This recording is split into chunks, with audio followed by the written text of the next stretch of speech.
Okay, friends, before we begin, I will ask everyone to please silence cell phones and other electronic devices and remind council that our procedure bylaw prescribes the use of electronics during council meetings. It is 5 p.m. I will call this regular council meeting to order. And as we begin this evening's meeting, I wish to formally acknowledge the traditional keepers of this land, and in particular our neighbors of the Alderville First Nation. We gather on the Gunshot Treaty lands of 1788. It was here on these lands and along the shores of the Great Lake that we now call Lake Ontario that the Mississauga and Anishinaabe met with the Crown to facilitate the opening of this territory for settlement. Today we meet under the Williams Treaty Settlement of 2018, a modern affirmation of treaty rights and responsibilities that continues to guide our shared stewardship of these lands and waters. May this reminder ground our work in respect, gratitude, and a commitment to honoring these living treaty relationships. I have a motion moved by Councillor Rowley, seconded by Deputy Mayor Anderson, that Council approve the March 23rd, 2026 Council agenda as presented. Is there any discussion? Those in favor? Being none opposed, that motion's carried. I will note that Councillor McCausland has sent regrets for the first portion of our meeting, but intends to join us for the open session. Members of council, have you any declarations of pecuniary interest? And if so, please state the general nature thereof. There are none noted. I have a motion moved by Councillor Rowley, seconded by Deputy Mayor Anderson, that council resolve into closed session March 23rd, 2026 at 5:02 p.m. Pursuant to the Ontario Municipal Act, R.S.O 2001 as amended, subsection 239(2)B, personal matters about an identifiable individual, including municipal or local board employees, determinations of recipients of the Community Service Excellence Award and Spirit of Service Awards for 2026, and E, litigation or potential litigation, including matters before administrative tribunals affecting the municipality or local board, the Ontario Aboriginal Housing Support Services Corporation. Is there any discussion? All those in favor? Being none opposed, that motion's carried.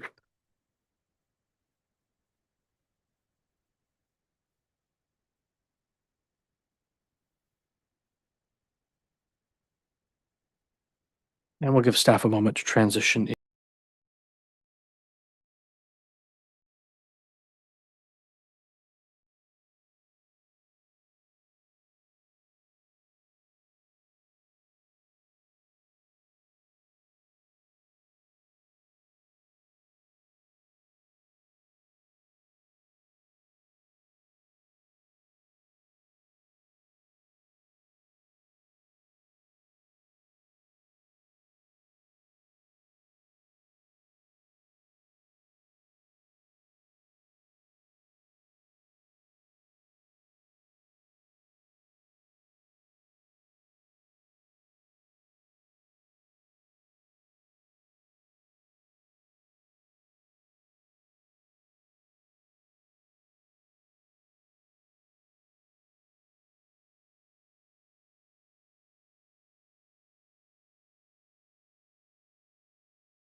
Well, thank you. We're back in open session. It's 5:43 PM. I will recess this meeting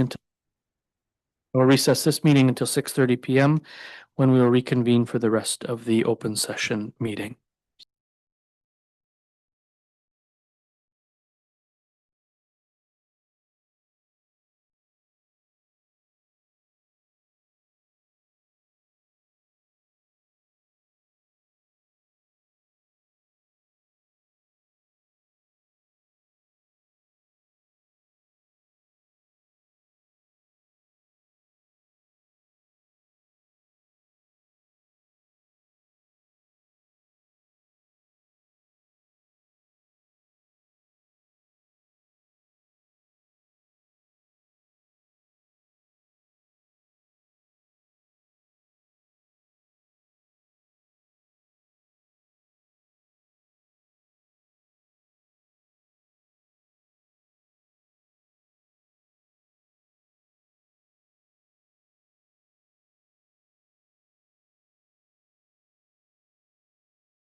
All right, good evening, everybody. It's 6:30 PM. I'm going to call this meeting back to order. And for those of you just joining us, council did meet at 5 PM to go into a closed session portion of the meeting. As such, we will begin with a rise and report motion moved by Councillor Butwell, seconded by Councillor Wright. The council rise and report from closed session, March 23rd, 2026 at 6:30 PM. In accordance with subsection 239(2)(b) and E of the Ontario Municipal Act 2001 to discuss matters pertaining to the approval of recipients for the Community Service Excellence Awards and Spirit of Service Awards for 2026, and considered matters relating to the Ontario Aboriginal Housing Support Services Corporation, and that council approve the confidential recipients for the Community Service Excellence Award and Spirit of Service Awards for 2026, and that council received the confidential information presented and provided direction to the solicitor regarding matters relating to the Ontario Aboriginal Housing Support Services Corporation, and that a procedural motion to adopt the closed session minutes of March 2nd, 2026 was voted on during the closed session. Is there any discussion on that motion? All in favor? Being none opposed, that motion is carried. Members of council, are there any announcements this evening? Really?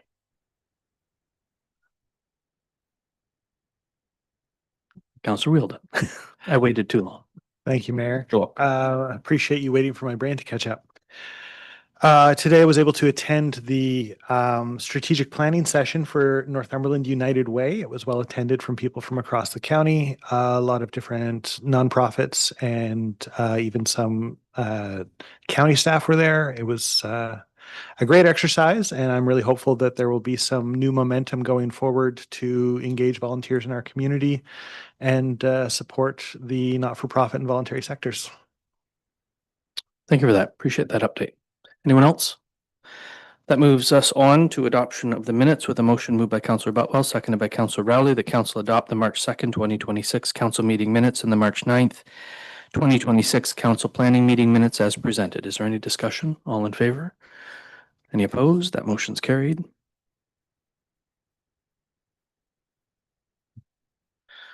That brings us to the public meeting portion of tonight's meeting. Today's public meeting will be with regard to the proposed 2026 user fees and charges. This portion of the meeting provides an opportunity for members of the public to comment on the proposed 2026 fees and charges, including the general fees and charges bylaw, development fees and charges bylaw, and water and wastewater fees and service charges bylaw. In accordance with the Municipal Act 2001 and applicable notice requirements, the municipality has posted the proposed 2026 fee schedules on the municipal website and via social media. A public meeting is being held to allow any interested person or persons to speak to council regarding the proposed fees prior to council's consideration of the associated bylaws. Members of the public may present verbal comments, submit written comments, ask questions regarding the proposed 2026 fee schedule. Council will receive all comments for consideration before proceeding to the adoption of the bylaws later in this evening's meeting. So, members of the public who are present, do you have any questions, comments, or otherwise with regard to the fees and charges bylaws proposed this evening? There are none noted. Is there anyone online for that purpose? All right. I have a motion moved by Councillor Butwell, seconded by Councillor Wright, that council receive the comments from members of the public in regards to the proposed fees and charges for 2026, general fees and charges bylaw, development fees and charges bylaw, and water and wastewater fees and charges, service charges bylaw. Is there any discussion? I only note that we received no comments with regard to those fees and charges. All in favor? Being none opposed, that motion's carried.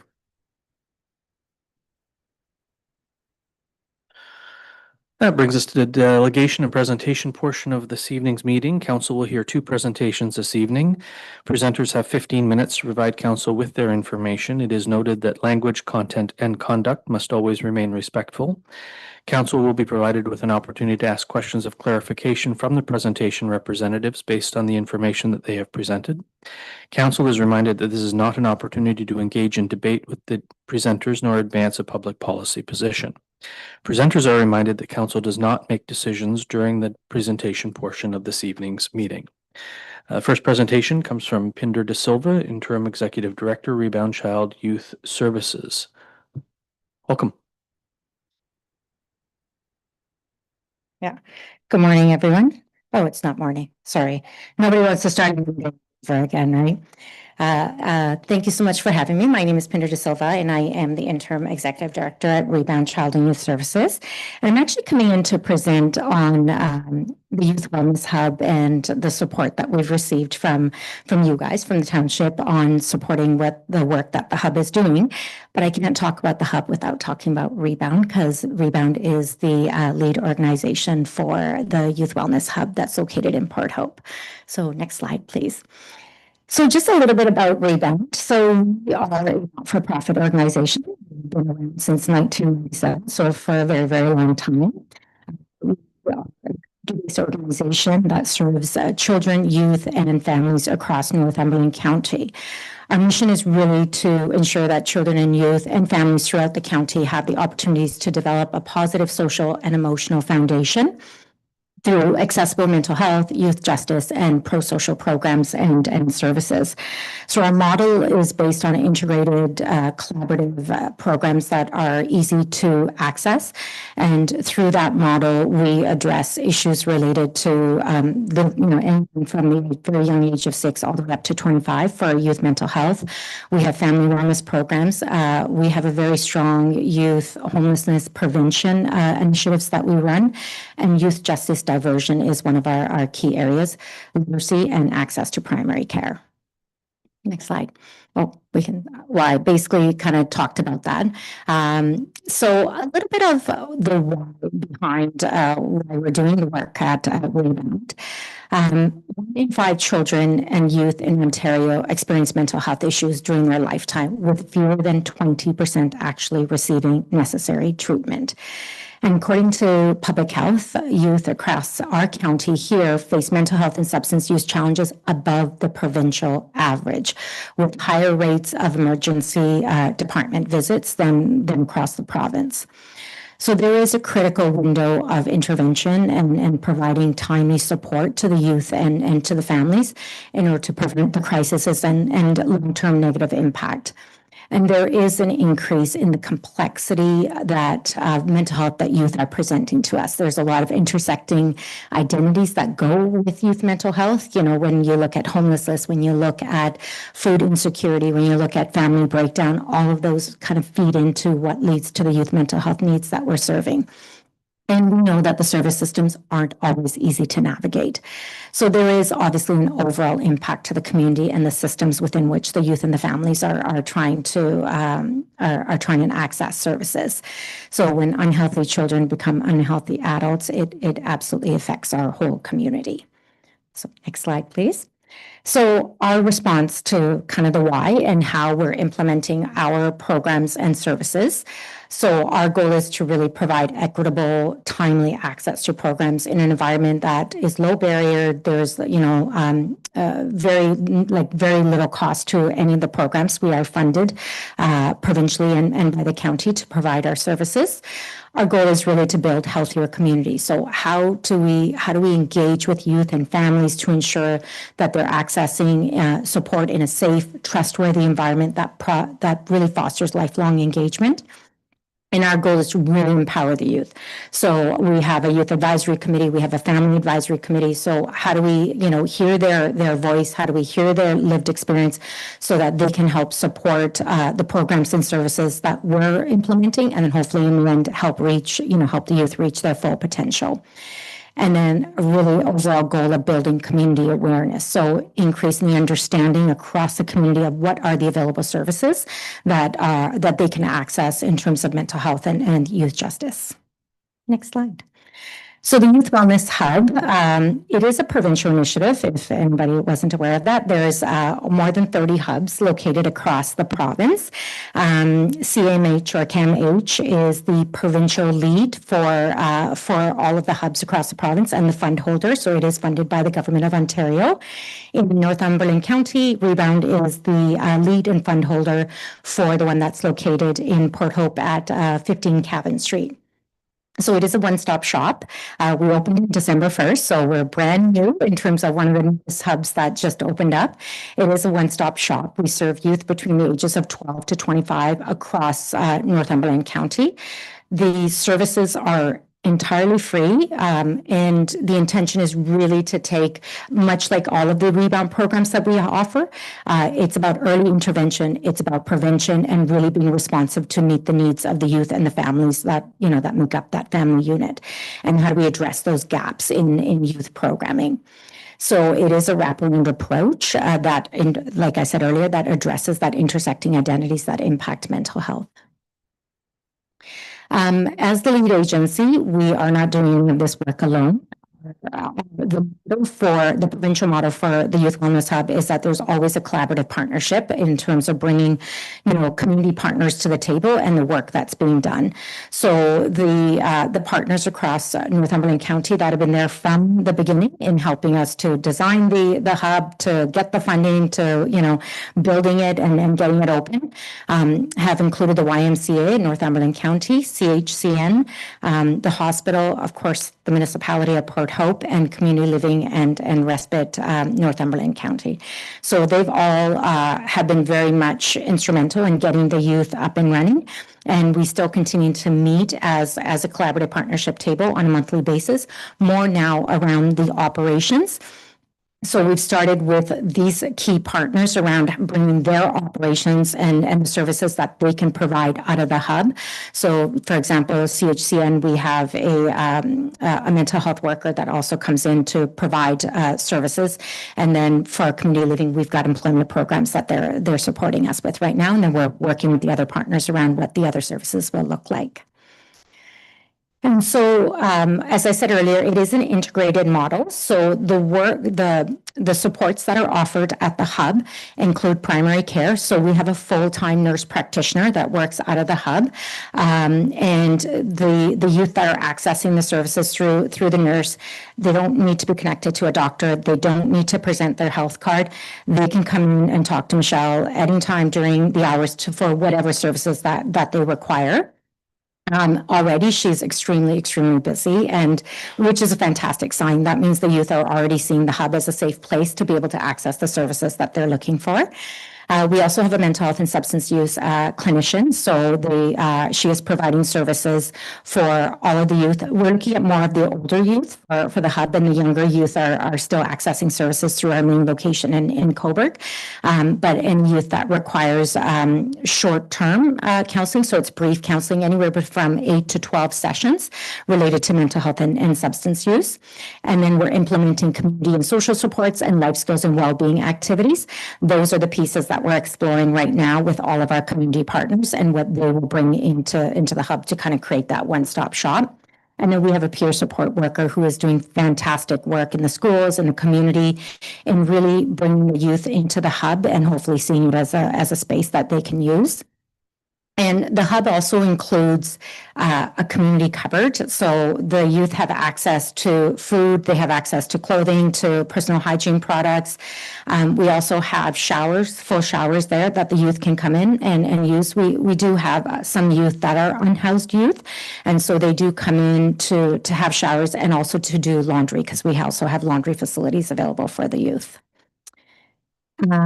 And then we can't, leave this presentation without talking about the 100 Hearts campaign.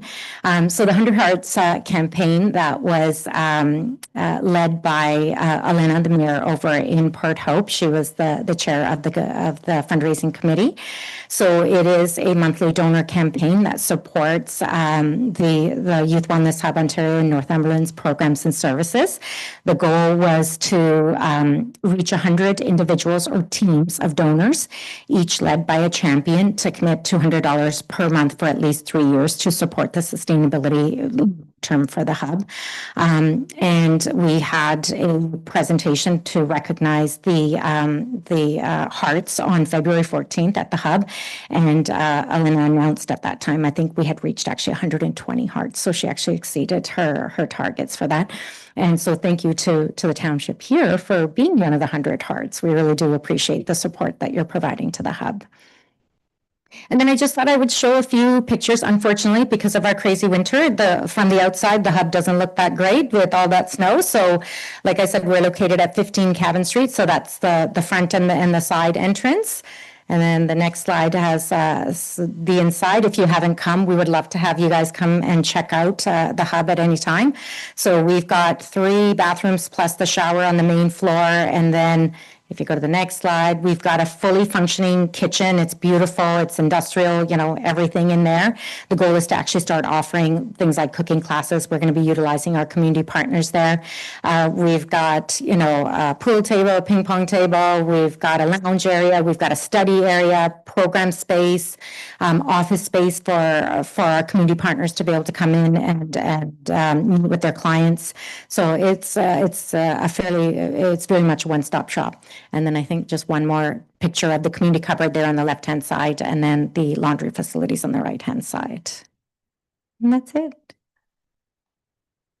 Thank you very much, Executive Director. Any questions of clarification from members of council? Councilor Wright. Hi, through you, Mr. Mayor. Just a question. You said that Northumberland has higher incidence of mental health with our kids. Yeah, that's according to the public health. Yeah. What would be some of the driving factors of that, or is that understood at all? I don't know if it's fully understood. I'm assuming that some of the driving factors would be related to the fact that it is a widespread community. There's a fair amount of rural areas, as you know, across the county with limited services and limited perhaps things to do. Even for, when you look at Brighton or Campbellford, to come into a lot of the services, they have to often come into Cobourg. So it's actually we had public health come in present, and that was one of the areas that we want to delve a little bit deeper into with them, to figure out what are the presenting needs that they're seeing around youth mental health and kids mental health, and why are the numbers higher? Why are the numbers higher for even youth homelessness? Right? I realize that there isn't a youth shelter in the county, and there's very limited resources outside of the work that Rebound is doing to support youth homelessness. But we want to kind of see what is driving those numbers so that we can figure out what do we do about it as a community, right? Because we can't do it in the silo. We can't do it on our own anyways, right? Yeah. Anyone else? Rebound does have a program where people can agree to host a youth that's homeless. Is that I'm so glad you brought that up. We do. It's called the Night Stop program. We received funding from Ontario Trillium Foundation last year to set it up, and then the county has stepped up and agreed to fund for this year.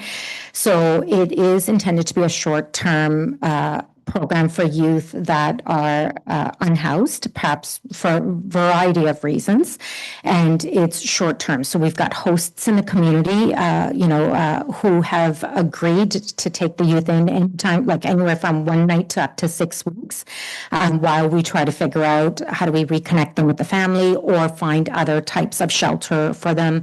A number of those youth end up coming into our trusteeship program, and we get them onto Ontario Works and get them into some sort of housing situation. But we are looking for hosts. If anybody knows, or is interested or wants to explore that concept, all of our hosts are vetted. They're trained in terms of what to look for. All the youth that are placed in the host families are low to moderate risk. We don't place high risk youth with any of the host families. Because we have, I think, 4 host families right now, and unfortunately, we've got, And youth doesn't become homeless on a Tuesday night at 6 p.m. It could happen at any time. And the host families they have availabilities, they have schedules, right? And sometimes we have a youth that comes to our door and we don't actually have a host available. And so we problem solve working with the county around where we put that youth if they're under the age of 18, right? If we don't have a host family. So we're looking for more host families. So if you know of anybody that's interested in exploring that, please do feel free to reach out to me. I'd love to chat about it a bit more. Thank you for that. See, now, could we get communication staff to put that on our social channels? Thank you. Thank Councillor you. Botwell. Thank you through you. You just said something, it spurred a question. You have somebody who approaches you who's under the age of 18, and if there's nobody available, you find somewhere else where else do they go? It's usually a motel, because a number of the hotels don't take individuals under the age of 18. That's one of their rules. So we do work with the county because the county does have agreements with a couple of the local motels where we are able to put a youth up temporarily for a day or two until we have a host family available or until we can perhaps reconnect them with their family. Yeah, it's tough. Go ahead. So, relationships with these motels, Mhm. would there also be other people using those other rooms perhaps? Like I'm thinking, are you putting a child into a motel room adjacent to a bunch of other? We do look at where the youth are going to be located. We do work with the motel to make sure that they're going to be in a safe, area. And we do our best with No, that, I'm but not yeah, criticizing. it's always a concern, right? And we actually find, because a number of youth that, where we do the intake, we go through the whole process, we set up even the host family, and youth will say at the last minute, actually, you know what, I can crash on my friend's couch or for the night. So before we go to the hotel phase, we actually explore all of their other options. If the host family is not available, do you have an aunt? Do you have an uncle? Do you have grandparents? Do you have friends or families? Anybody else that could take you out for the next couple of nights until a host is available? The hotel is usually the last resort, or motel, I should say, is usually a last resort. Yeah. Thank you both. So did you say you have 4 host families 4 host families right now, I across believe. the entirety of Northumberland Yes. County? 90,000 people and you have Yes. 4 host families. Yes. Okay, thank you. Yeah. So more are needed. Yeah, no doubt. No doubt. Councillor Botwell. More questions. So say for example, there is a Brighton youth who has heard Mhm. about the hub. Yes. Is able to contact you, but they have no way of actually accessing your Yeah. services. Is there? Transportation needs, right? Yes. So we have put a budget aside for transportation, so we do use cabs and Y-Drive to get the youth out there for their appointments. Okay. Yeah. So if somebody calls in and says, I have nowhere to be, my family kicked me out, I have no friends, For night stop, you mean, or for, so whichever. we actually we use Y-Drive and cabs for the night stop program also. So we have a budget set aside for both the hub and the homeless prevention programs. So it actually does remain accessible through the Yes, county. absolutely. Okay. Yeah. That's our goal. The challenge though with the host families is I think we've got 1 in Port Hope and 3 in Cobourg. And we are working on getting host families in other areas, because as you know, a youth can be homeless in any one of our areas across the county. And we don't necessarily want to have to bring them from Brighton all the way over to Port Hope or Cobourg. So if there was a local family that was available, that would be very ideal. Yeah. Thank you for that. Anyone else? Thank you, Executive Thank Director you. DaSilva. Appreciate that. I have a motion moved by Councillor Rowley, seconded by Deputy Mayor Anderson, that you're good. Council received the presentation from Pinder DaSilva, Interim Executive Director, Rebound Child and Youth Services. Is there any discussion on the motion? All in favor? Being none opposed, that motion's carried. Next presentation comes from Hastings Prince Edward Ontario Health Team. Ed Gannon, Executive Director at Lakeview Family Health Team, Verinder Gill, Executive Director at Prince Edward Family Health Team, and HPE OHT Primary Care Network Co-Lead. Gentlemen. Lost it. There we go. Thank you very much. So we come wearing our HPE, our OHT hats tonight, not our executive director hats, but thanks for having us. We're here to give you an update from the Hastings Prince Edward side of things on the primary care investments that happened over the last year, I guess, almost 9 months, and what we've been doing with that money and with trying to increase the number of attachment for patients in the region. So and in my role as the executive director at the Lakeview Family Health Team, I appreciate the challenges with being in two regions. So we sit in Northumberland and we sit in Hastings, Prince Edward, and the geographies have been some challenges for us. But tonight we're going to present on this, and at another time, if necessary, we can present on the Northumberland side. So. Next slide, please. So just a bit on the OHT for those who may not have a fulsome understanding of what the OHT is and does. The OHTs are a voluntary collaboration of health and human service organizations that support the Hastings Prince Edward OHT mission of caring for our communities together, partnering for better health and wellness within and across our communities. And prior to the establishment of the OHTs, there were pockets of organizations that had banded together to advance local health and human service priorities, but the OHTs were the government's way of formalizing and organizing those partnerships in a way that we could drive bigger and better change throughout our communities. The OHT's primary care network is a subgroup of family physicians, nurse practitioners, and organizational leaders that are committed to ensuring that everybody who seeks care in Hastings and Prince Edward counties has access to timely and appropriate primary health care. And the primary care networks as a part of any given OHT throughout the province is really, in many ways, the driving force that's implementing primary care transformation at a local level. So in Brighton and Belleville and Quinte West and so on and so forth. So next slide. I think we went two. Want to go back one? Thanks. So kind of from, as it applies to this region, so the priority of the OHT is to keep the community healthy. We are trying to do that. That's our focus as we trying to do this every single day. And for Brighton specifically, we're trying to focus on physician recruitment in this region because that seems to be one of our rate limiting factors to getting all of our patients attached to primary care as we see it in the region. So next slide.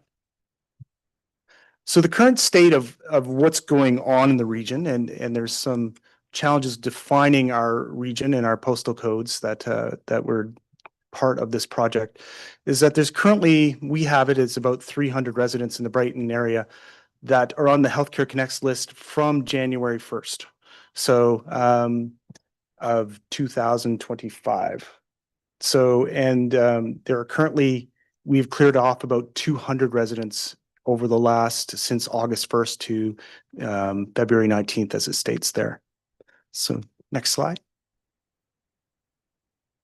So the primary care action team of the Ministry of Health, so that's the provincial primary care action team that's being led by Dr. Jane Philpott, who's our former federal Minister of Health and a family physician in the Greater Toronto area, called for an investment to primary health care, specifically investments related to team-based care, focus with the primary focus, as Ed just said, on clearing the provincial Healthcare Connect wait list.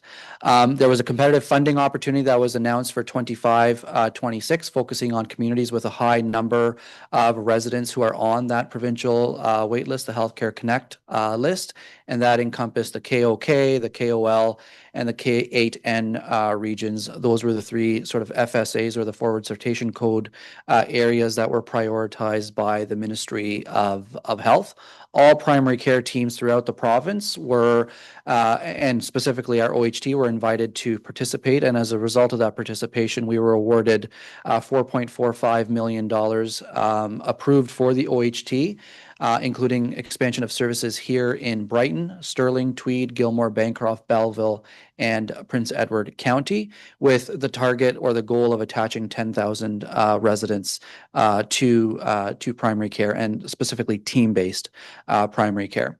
There was so the funding was actually announced in July of last year. However, implementation approvals weren't received until November 21st. So it took us a bit of time from the point the award was made to really starting to implement. And we're in the process of implementing that work now, and that includes the recruitment of staff, obviously recruitment of physicians, and of course retention of that staff when we do hire them.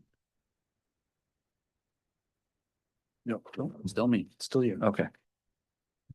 So round two, building on round one and expanding funding, we submitted a second proposal on November the 14th of 2025. There were two elements to this proposal. The first one being the expansion and optimization of allied health teams that are already existing within our geography. So again, building on that initial submission by again emphasizing expanded team-based care that wasn't necessarily funded in round one. So we received 4.45 million in round one. It wasn't the entirety of our ask, and so we're building on that with the goal of attaching another 5,415 residents to care within North Hastings, Centre Hastings, and the Belleville catchment area if we are fully funded. And the goal again is to enhance coordination of services by implementing a collaborative team-based model of care. So that's an expansion of family health teams or expansion of CHCs and NPLCs. Nurse practitioner-led clinics.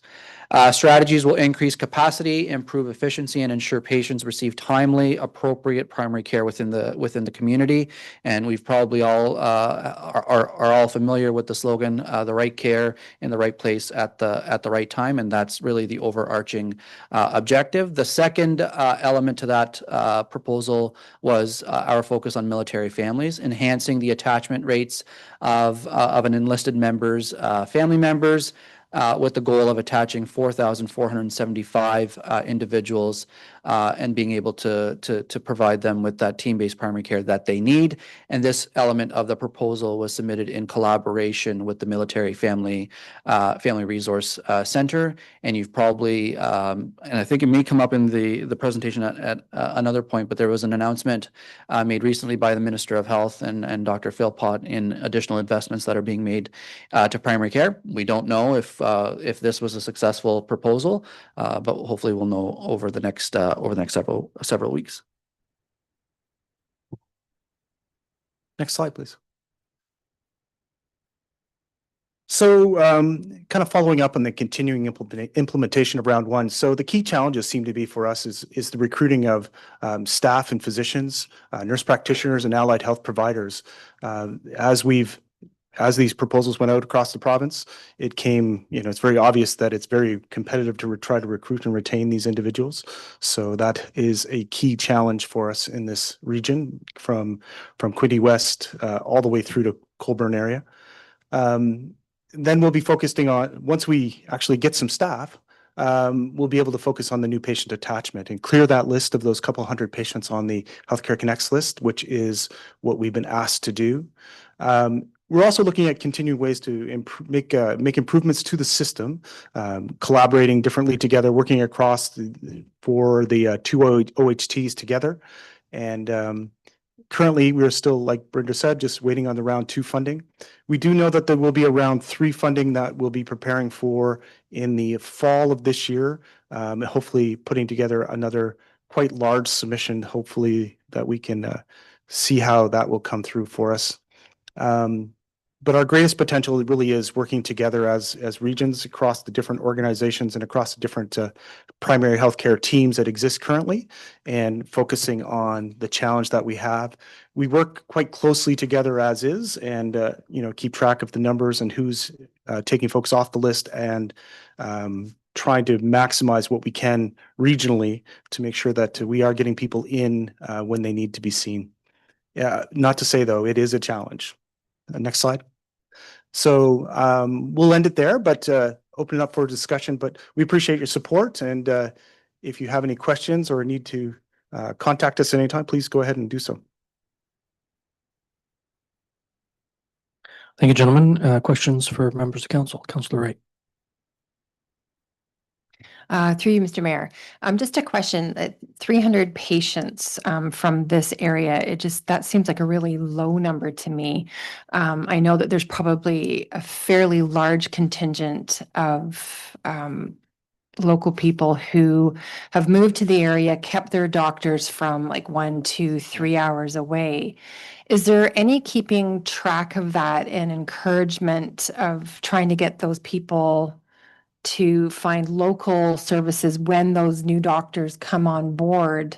I'm concerned that those people who didn't put their names on the Healthcare Connect because they're concerned about being doctorless in the interim. I'm just wondering is there anything being done for them? So the first, let's just dispel the myth here right now that you don't need to deroster from your physician to go on to the Healthcare Connects list. So anybody that is local that wants to have a physician or practitioner locally should put their name onto the Healthcare Connects list so that so they can be counted and we can keep track of them for sure. So the number is small. What we're asking is small groups of practitioners to take on more load with their, we're providing them more support from an allied health perspective, but we're not actually giving the doctors anything more to say, hey, here, you already had full load, now take on another 300 patients. That's not a very, it's a very difficult conversation to have. They're busy as is, and they're working hard as is. So we are doing our best to support them to try and do whatever we can. So our real challenge has been that we haven't had more practitioners in order to take them. There's only doctors and nurse practitioners that can take on patients. So without those folks, we are pretty much at the mercy of the numbers to not get them attached. We're looking at bringing someone in to the region in the near future, which will be very positive. And that, a roster of a physician is right around 1,000 patients. So that would be a very positive thing. So we're actively working on that. So. And if I may just add, the Healthcare Connect list certainly is an underrepresentation of the individuals who are unattached in any given community. And one of the reasons being the myth that Ed just debunked, it was a policy change that was put in place only several weeks or maybe a couple of months ago, but it hasn't been widely advertised by the province for a myriad of reasons. But now that individuals who have a doctor elsewhere, whether it's Toronto or Ottawa, once they do become aware of the fact that they don't need to deroster or unattach themselves from a physician to be eligible to be placed on the Healthcare Connect list, I think we'll gradually see that Healthcare Connect number increase. Just a Prince Edward County example, we cleared our January 1st, 2025 Healthcare Connect list, but we also know that there are people that have signed on to that list as well. So it's sort of emptying out the pot, but it's going to get refilled time and time again until we get to hopefully 2029 where nobody in Ontario is unattached. That is interesting information that you don't need to be derostered to go on Healthcare Connect. That's new information for, I think, most of us in the room. I'm seeing a lot of people in the gallery nodding their heads as well. So, and that's unfortunate Yeah. that message hasn't gotten out, but yeah, that well, is maybe not by accident, Well. because I guarantee you're going to see 1,000 from Brighton in about 10 seconds.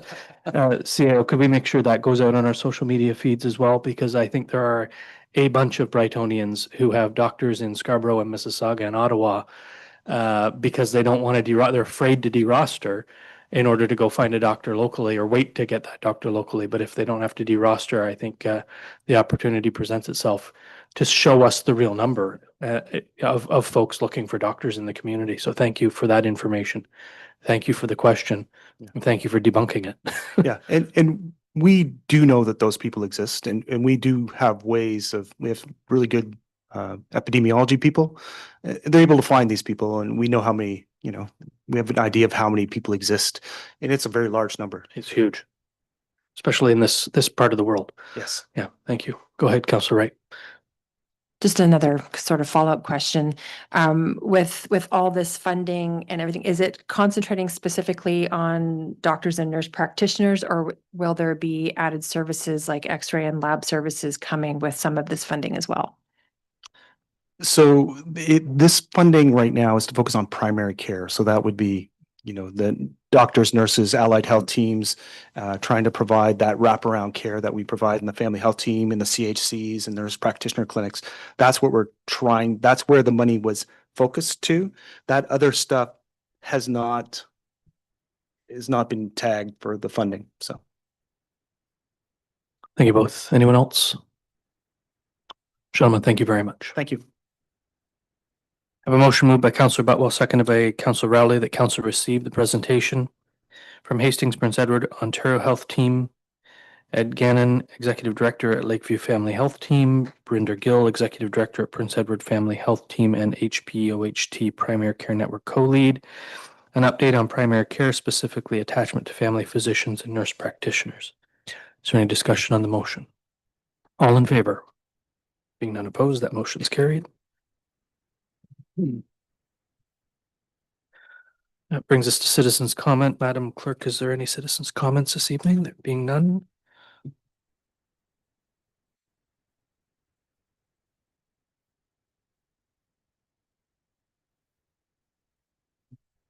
We'll move into staff reports. The first report is 2025 Council and Committee Remuneration Report. There was an update sent around to members of council. It was prepared by Payroll and Benefit HR Administrator Bennett, but Mr. Creamer, do you have anything to add or highlight on this report? To you, Mr. Mayor, not at this time. Thank you. I have a motion moved by Councillor Butwell, seconded by Councillor Rowley. The council receives the 2025 Council and Committee Remuneration Report, including the amended attachment for committees and boards for information. Is there any discussion? Those in favor? Being none opposed, that motion's carried.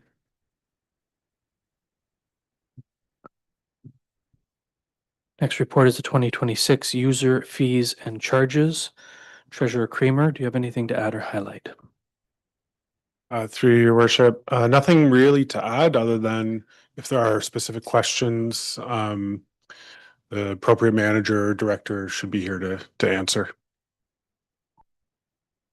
Thank you for that. Motion's moved by Councillor Rowley, seconded by Deputy Mayor Anderson, that council receive the report 2026 User Fees and Charges, and that council adopts the following bylaws: General Fees and Charges Bylaw, Development Fees and Charges Bylaw, and Water and Wastewater Fees and Service Charges Bylaw. Is there any discussion? All in favor? There being none opposed, that motion's carried.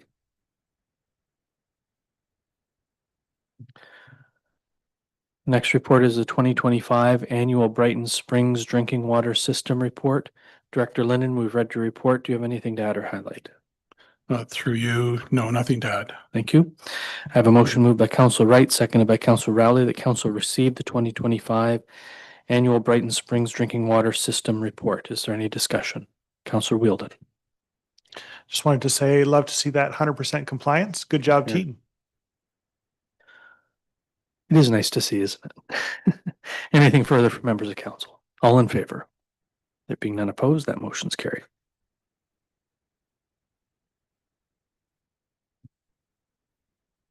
The next report is a 2025 Ministry of Environment Conservation of Brighton Springs Drinking Water System Inspection Report and the 2025 Internal Audit Report. Director Lennon, we've read the report. Anything to add or highlight? Through you, and no, nothing to add. Thank you. I have a motion moved by Councillor Butwell, seconded by Councillor Wright. The council received the 2025 MECP Brighton Springs Drinking Water System Inspection Report and the 2025 Internal Audit Report. Is there any discussion? All in favor? Being none opposed, that motion's carried.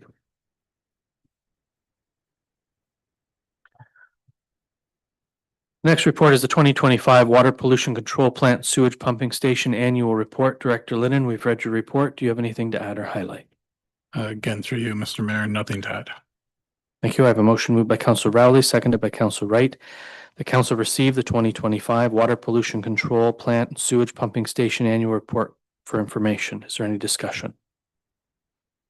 Director Linden, I see that we exceeded our ammonia levels 6 times last year. So I'm guessing it's a good thing we're constructing a new wastewater plant at the moment. It's a very good thing. Thank you, sir. Any further discussion, members of council? All those in favor? Being none opposed, that motion's carried.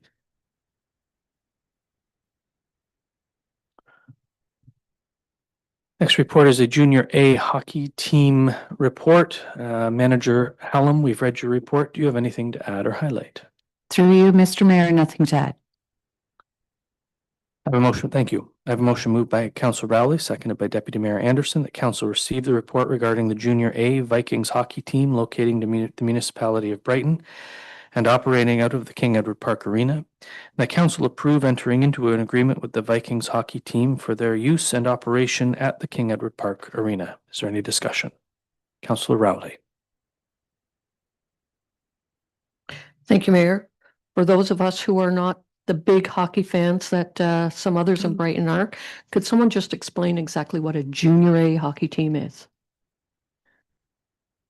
Manager Hallam, do you want to tackle that one? This team would be the most elite caliber of hockey that we have presently in the community. This league is a league that is an independent junior hockey league. It doesn't flow through the OHL, NHL spectrum, but it is. It has Brighton. It could have Brighton residents and upward to international players, probably from the age 17 to 21, 22. Thank you both. Councillor Wheeldon. Thank you, Mayor, and through you.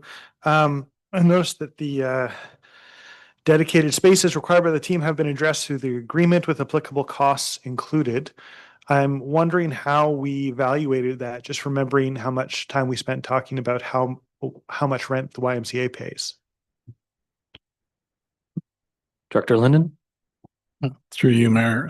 Yeah, we just looked at our other users that we rent space with at the arena. And the agreement is a 1-year agreement to see how this process goes. And those fees will be reviewed before next season or before the agreement, after the agreement's over, I guess. Thank you both. Follow up. Yes, thank you. There's a fairly significant amount of space that they're requesting in terms of locker rooms, and I'm sure quite a lot of ice time. Will anybody who currently uses the arena get bumped for the sake of this team? I'll turn the floor over to Manager Hallam, but I will tell council that I had a conversation with the executive members of the Brighton District Minor Hockey Association, who are the single largest other user of the arena, and they were more than willing to help accommodate in order to make sure this Junior A team came on board. They're actually quite excited to have this group on board and willing to work with us. And there was very little disruption in the scheduling when we were going through it. But Manager Hallam. So the games and the practices will be part of the ice scheduling process. So we do have an ice allocation policy that does allow for new emerging initiatives to come into town. And as the mayor has said, the other user groups were very supportive, and they understand that there will have to be some flexibility to make this happen. Anything further for members of council? Councillor McCausland? Thank you, Mr. Mayor. Not a question, just a comment. I'm looking forward to watching these games. There'll be some excitement for Brightonians to attend. Thank you, Councillor McCausland. I'm looking forward to getting my jersey, and you can pass that along to the team. You advocate for yourself, Councillor Rowley. For members of council, all those in favor? There being none opposed, that motion's carried.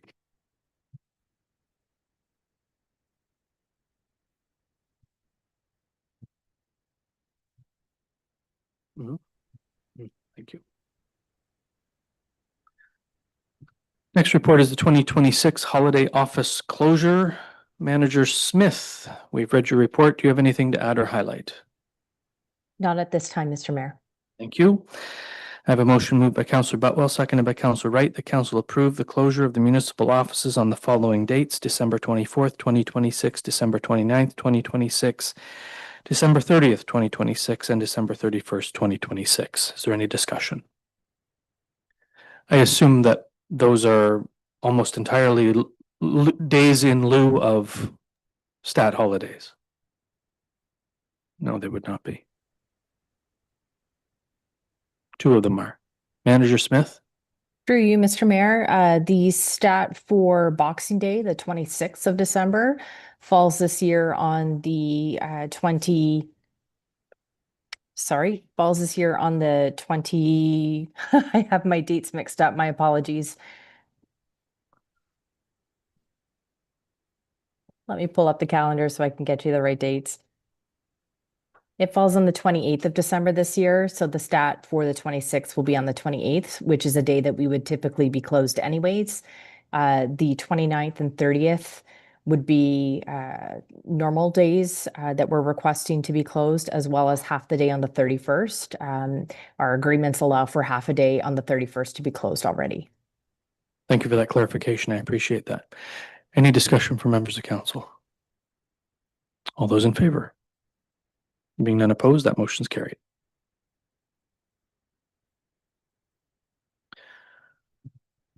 Next report is 2025 to 26 Community Emergency Preparedness Grant Award Notification. Chief Thompson, we've read your report. Do you have anything to add or highlight? Not at this time, Your Worship. Thank you. I have a motion moved by Councillor Butwell, seconded by Councillor Rowley. The council received the staff report regarding the 2025 to 26 Community Emergency Preparedness Grant Award Notification and approve the bylaw to execute the transfer payment agreement. Is there any discussion? All in favor? Being none opposed, that motion's carried.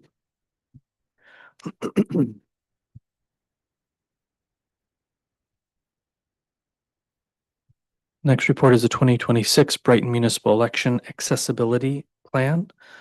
Deputy Clerk Polly, we've read your report. Do you have anything to add or highlight? Nothing further at this time. Thank you. I have a motion moved by Councillor Wright, seconded by Councillor Rowley. The council received the 2026 Brighton Municipal Election Accessibility Plan for information. Is there any discussion? Councillor Wheeldon. Thank you, Mayor. I just wanted to appreciate out loud how much work went into this and how much thought and care goes into our election process. Good work, staff. Thank you, Councillor Wheeldon. Anyone else? Councillor Rowley? Thank you, Mayor. And as well, I'm pleased with the report. However, still missing maybe the opportunity for those who struggle with the idea of internet voting, if there's still a possibility. Speaking to you previous to the meeting, I will probably have to bring a notice of motion forward to do that at the next council meeting. Notice of motion / motion, correct? To still consider mail-in voting in a very kind of limited space time. In order to change the council direction to provide internet-only voting, you would have to bring a notice of motion. That's correct. Thank you. I will do that. And it might be too late. Well, we're going to try it anyway. Just by way of information, we'll certainly look into that as you bring your notice of motion, but there has to be an appeal period, and we're probably bumping up against that or past it. I don't know. We'll have to check with the clerk. Quickly. Before wasting your ink, I would suggest you just have a chat with the clerk, because I wouldn't want to see you go through the machinations only to have me stand here and say, sorry, we can't even have this conversation. Okay, I'll have a chat with the clerk. Appreciate that. Councillor Butwell. I was just going to add, sorry, through you. If you're looking for a seconder, I would absolutely second you on that. I think we need to consider meeting the community where they're at, and maybe the entire community is not exactly where this policy is at. Appreciate those comments. I'm going to suggest that the clerk's office does their best to meet the community where they're at, including taking iPads to people's homes for the purposes of voting, which I know they did through the election period last time, to make sure that anyone who wanted to vote could vote here, Smithfield Church, Codrington, and in people's homes. So lots of opportunity to vote and lots of explanation from the clerk's office how to do so if they're not comfortable. So I'm comfortable with the process. We had a really good voter turnout in the last election with the internet only voting. Any further discussion? Go ahead, Councillor Rowley. just to add to your comment, yes, we had a good voter turnout, but we could maybe have had better. Certainly wasn't 100%. You're right. Anything further from members of council? Those in favor? Any opposed? The motion's carried.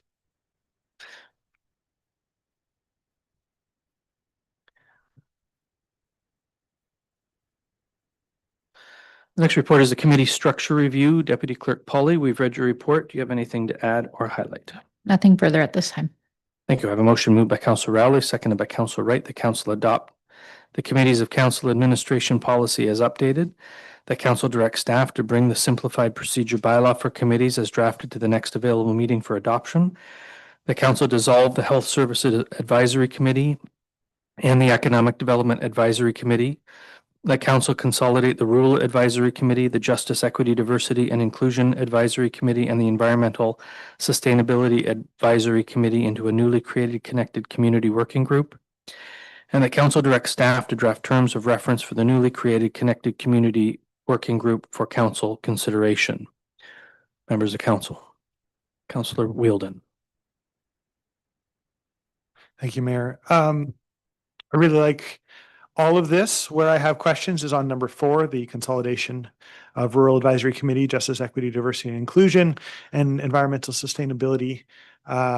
They are all advisory committees, but they are of quite different subjects. And I would love to see more of a vision for that, whether that's a full terms of reference or just a more robust conversation.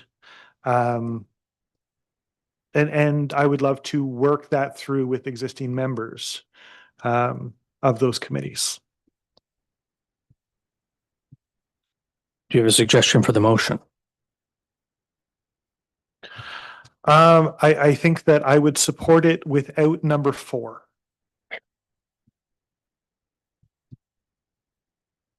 Could we, how about this? How about we separate this motion into its 5 component parts? Does that work? And then we can debate each one at its for its merits. Mhm. And Councillor Wheeldon, I think I saw you move that, didn't you? I suppose I did. There you go. Who's the seconder on that? Councillor McCausland. I think I'll be okay. We'll see.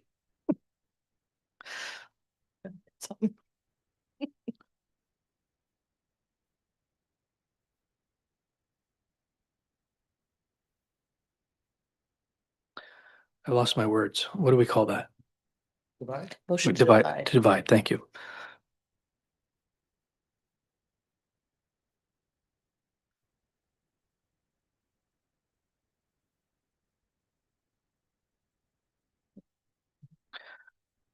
We will not have enough sheets because we'll need to do each one. We'll at least through one. By Councillor Wheeldon, seconded by Councillor McCausland, that council divide the motion into its 5 parts. Is there any discussion? All in favor? Any opposed? That motion's carried.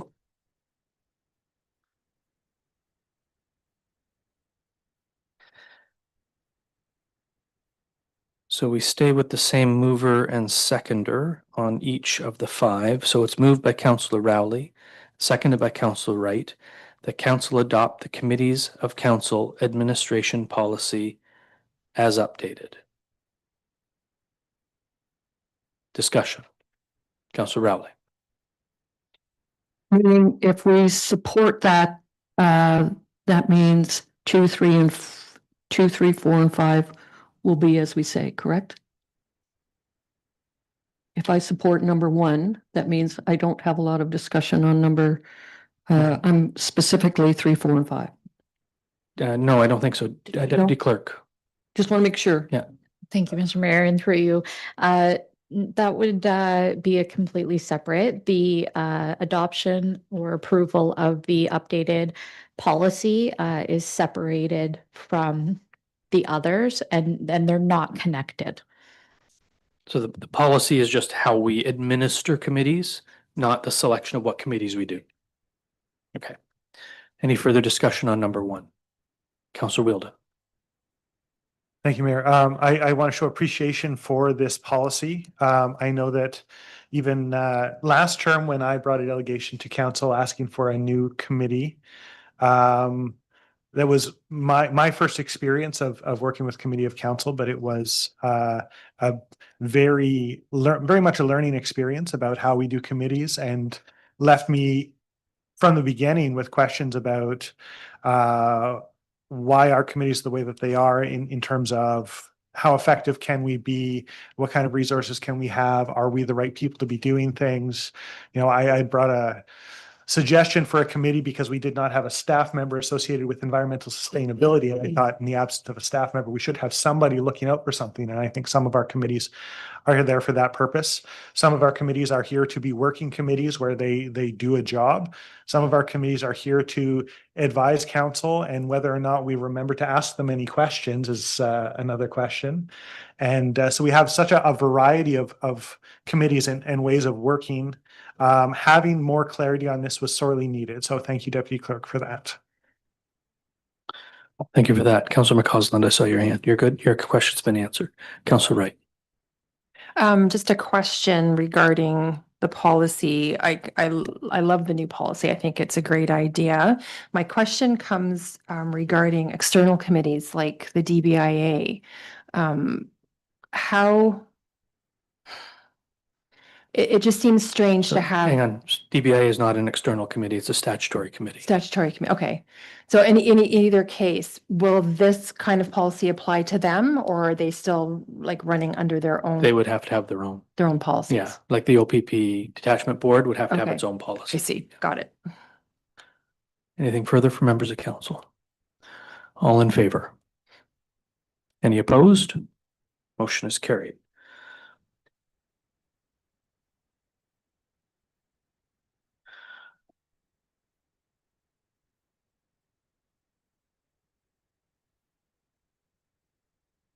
The next is moved by Councillor Rowley, seconded by Councillor Wright, that council direct staff to bring the simplified procedure bylaw for committees as drafted to the next available meeting for adoption. Members of council, discussion. Councillor Wheeldon. Thank you, Mayor. Also really appreciate the simplification of the procedural bylaw. Committees are supposed to be as inviting and welcoming as possible. And it is designed so that any resident can come in and share their experience and perspective, which is wonderful. And then if we present them with a 20-page long procedural document, it does not feel as accessible. And so this simplified version, again, is very welcome. Agreed. Thank you for that. Councillor Rowley. Thank you, Mayor. Based on some previous discussion and conversation earlier, is this where we would maybe add terms of reference as well to be, if you know what I'm saying? Or is that going to be left up to committees themselves without this policy? Terms of reference are usually drafted by the clerk's office and brought to council for consideration once we. So this would not be connected to the policy then. It would be something else that we would need. Deputy Okay. Clerk.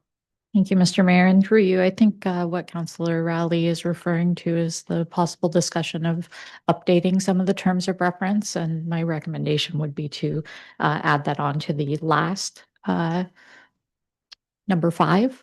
If that was council's wish, you could tack on and review all committee terms of reference at that time. Any other comments or questions from members of council? Those in favor? There being none opposed, that motion's carried.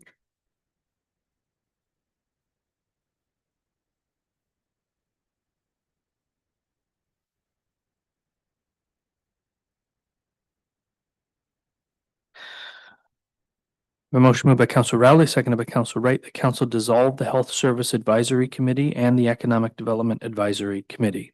Is there any discussion from members of council? Councillor McCausland. Thank you, Mr. Mayor, and through you.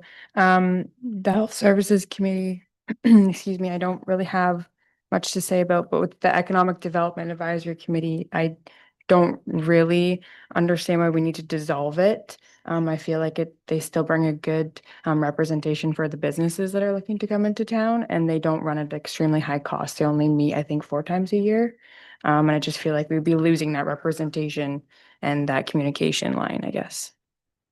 Well said. I think their terms of reference need to be updated so they can be a bit more robust as an advisory group, but otherwise I would not support getting rid of it entirely. But I think the health service advisory, I think it's run its course at this stage. So Councillor Rowley, how would you like to proceed with this motion? I would like to agree with my colleague, Councillor McCausland as well. Definitely understand the justification as why initially we got an Economic Development Advisory Committee. However, and our staff do good work. Please don't take that away from them. They do really, really good work. However, we have a fairly diverse committee, and as Councillor McCausland said, we only meet 4 times a year, so I don't see a big strain on the budget. But I would feel that we would miss some of the economic drivers that we have. I'm speaking specifically of, kind of the cottage crafter, the agricultural component. We would miss that, I think, if we took this committee apart. Thank you. Thank you. So I'm hearing, Councillor Rowley, you want me to remove the words "and the Economic Development Advisory Committee" from this motion? That would be my wish. Thank you. Thank you. As a seconder, Councillor Wright, are you supportive of removing those words? Thank you. Further discussion from members of council. Councillor Wheeldon. Thank you, Mayor. I don't sit on either of these committees, but thinking about, or continuing a thought I started earlier, I guess, regarding the different purposes of the different committees and how this one, like the Sustainability Committee, started when there was a particular need that is no longer there.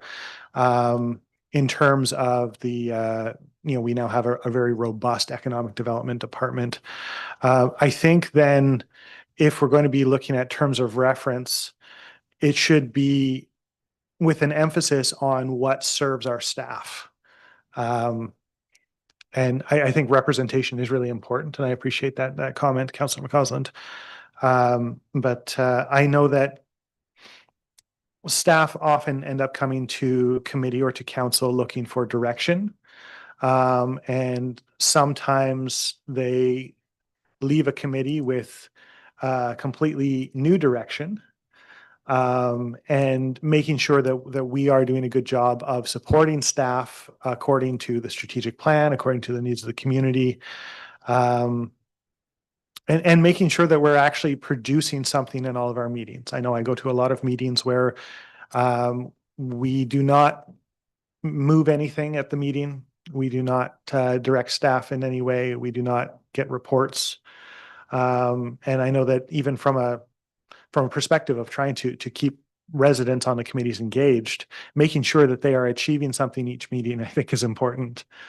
So those are just thoughts that cross my mind in this discussion. Again, I can't connect it specifically to Economic Development Advisory Committee, but certainly in my experience on most committees, I think if we're going to be reviewing terms of reference, we want to make sure that we are actually achieving something each meeting. I think if these are our recommendations essentially for the next council, we're going to want to make sure that the terms of reference are robust for the next go round. And I would say staff should never leave a committee meeting with any new direction. Recommendations to council to provide direction? Absolutely. No committee should be directing staff. My apologies, I misspoke. I'm glad to hear that, because I was getting a little angry. What I meant to say was that when staff come looking for perspectives from the committee, they should be getting perspectives. They should not be getting direction. 100%. Absolutely. Any further discussion? Go ahead, Councillor Wright. Just kind of jumping on something that Councillor Rowley said, the Economic Development Advisory Committee, if we're going to consolidate anything, perhaps the Economic Development and the Rural Advisory Committee would be better served as a consolidation rather than the 4 that we're looking at coming up next. Let's have that discussion in a second. Park that, but we'll come right back to it. Councillor Rowley. Thank you. I just want to kind of just just add something to what Councillor Wilden said when you say, the advisory committee, economic development specifically, certainly supporting our staff this year in one big project, the new branding. So, and without maybe having the committee there, it might have gone a different way. I'm not really sure, but it was certainly a very good exercise for all of us. I can confidently tell you that the committee was a good lobby when it came time to finally decide on a brand. Yeah. And they weren't lobbying for one or the other. They were just lobbying to make sure it got done across the finish line in terms of not having it deferred down the road forever and ever. Amen. So, and I appreciated that commentary I received from those people. Any further discussion on this motion? Those in favor? Being none opposed? Do you want me to read the motion? It's moved by Councillor Rowley, seconded by Councillor Wright. The council dissolve the Health Services Advisory Committee. All those in favor? There being none opposed, that motion's carried.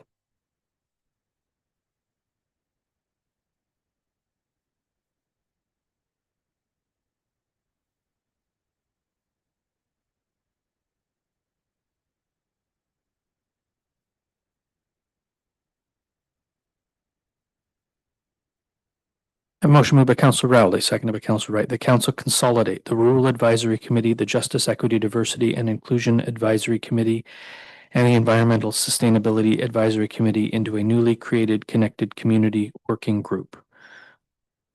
Members of council. Councillor Bothwell. Thank you, Mr. Mayor, and through you. So I want to mirror what was said earlier about these three committees have nothing to do with each other. Their areas of study discussion are essentially completely unrelated. And putting a Connected Community Working Group, that could be anything. So I sit on the Rural Advisory Committee. Our rural residents encompass more than just the farmers market in Codrington. It encompasses to the west, to the east of town, as well as into Presqu'île. So looking at the very specific needs of our residents in those communities, to just lump them in with the Justice, Equity, Diversity and Inclusion Advisory Committee, it makes no sense to me. It's essentially eliminating these three individual groups and creating an entity that doesn't really do much of anything other than people want to work together on a community working group. I feel that these should be kept as individual committees. Absolutely. I know that I was an early champion for the Justice, Equity, Diversity, and Inclusion Advisory Committee. I have had conversations with folks on the committee, specifically my colleague to the left, or to my right, my other left. And I heard the opinion that it's kind of run its course. We now have a policy, Justice, Equity, Diversity, Inclusion policy that will apply to everything top down. And I just think that is doing a disservice to the people in this community who want to be seen, who want to be heard. I understand that the concern that it seems to serve only one group of people. Well, if you've got to give something more than 4 years a chance to get some legs. And I'm going to have to take a break because I'm going to sit back for a minute. I need to hear what other people. Councillor Wilden. Thank you, Mayor.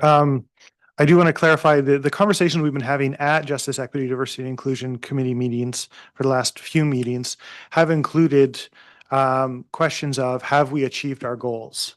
And in some cases, we have quite successfully. The municipality now does have a policy. One of the things that we were trying to achieve was having events. And the municipality has an events committee.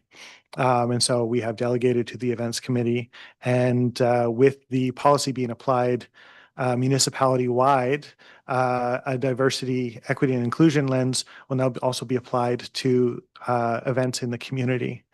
And so the idea of having our own events when our other events are also reflective of diversity and inclusion.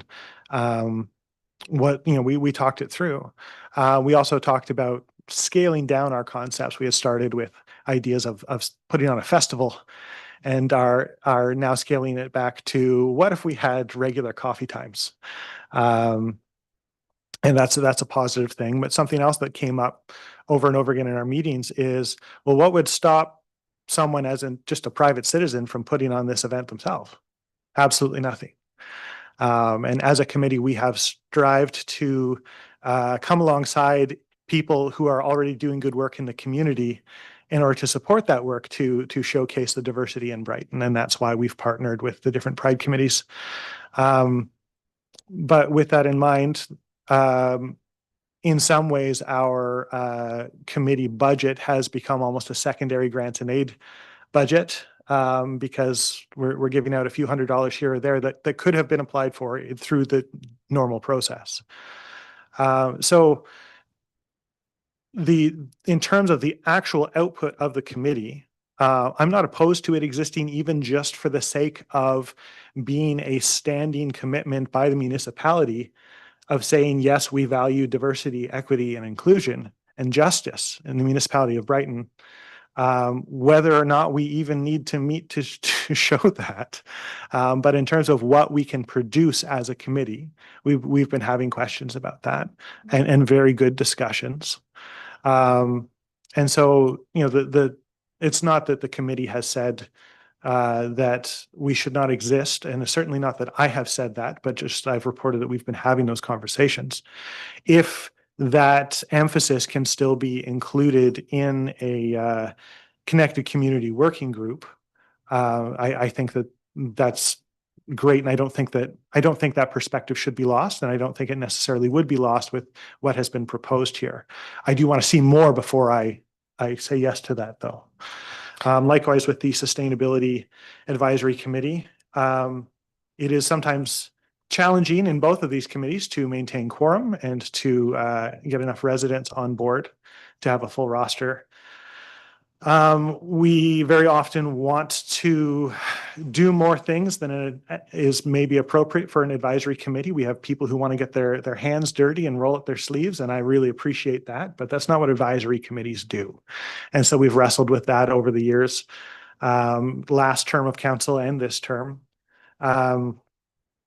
And so having an environmental perspective is really important. That said, we are very close now to having a sustainability plan as a municipality. So again, embodying that perspective through our staff work plans is even more powerful than having an advisory body that can report on it. And so similar to the Justice, Equity, Diversity, and Inclusion Committee, I wonder if we have achieved some of our goals in ways that make regular meetings of this committee less important than they once were. Thank you for that. I will turn the floor over to you, Councillor Botwell, in a second. I'm supportive of this connected community concept, but I worry that it would water down the other things. It's sort of this blanket statement of it's like a kumbaya group, right? Like let's all just get along, right? Like why can't we all just get along? Well, turns out we can.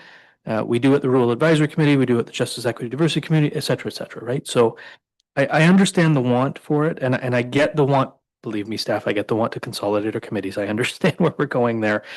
I just don't want to water down where we've come from. And if a committee has run its course, it should tell us that.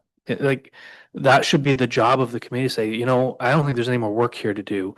We recommend the council abolish this committee. And so, this month or next month, go out there and have that conversation with your committees, the advisory committees of council, not your statutory committees, boards, and external agencies. That's not going to work out. But certainly committees of council, we should be having those conversations. How we run our course. I agree that the Rural Advisory Committee offers some interesting insights. I do worry that it's become a bit of a tell Public Works what to do. And Public Works says, well, we're already meeting our minimum maintenance standards. and they say, well, we'd like them better, there's that back and forth. I've also been approached by people in the farming community saying, why don't we have an ag committee? Through the Northumberland Federation of Agriculture. And I have said specifically, tell the NFA to send me a letter and we'll put it in front of the next council to see if that council wants to form an ag committee. So, I mean, there's lots of different things going on in my head here as we look at this. Councillor Butwell, you had your hand up. I did have my hand up. So when we were originally discussing, I'm going to go back to the Justice, Equity, Diversity, and Inclusion Committee, because that was something that Councillor Wielden and I really pushed for at the beginning of this term. It all comes back to, and it actually can apply to all of these committees. It comes back to making the space, taking up the space, and allowing the people who want to fill it with what it is that they want to make of it. And it is not only about creating the space, but it's also about holding the space. And it kind of speaks to what you were saying, Mr. Mayor, about, maybe the work is done, maybe it's not done. Maybe there's more to do, but allowing the committee to figure that out for themselves, to fill the space in the way that they want to fill the space. I realize these are advisory committees, and at the end of the day, they can't really actually do anything. It's council that does it. So, yeah. So having these plans and policies doesn't actually mean anything if they're not applied, if they're not really absorbed by these groups.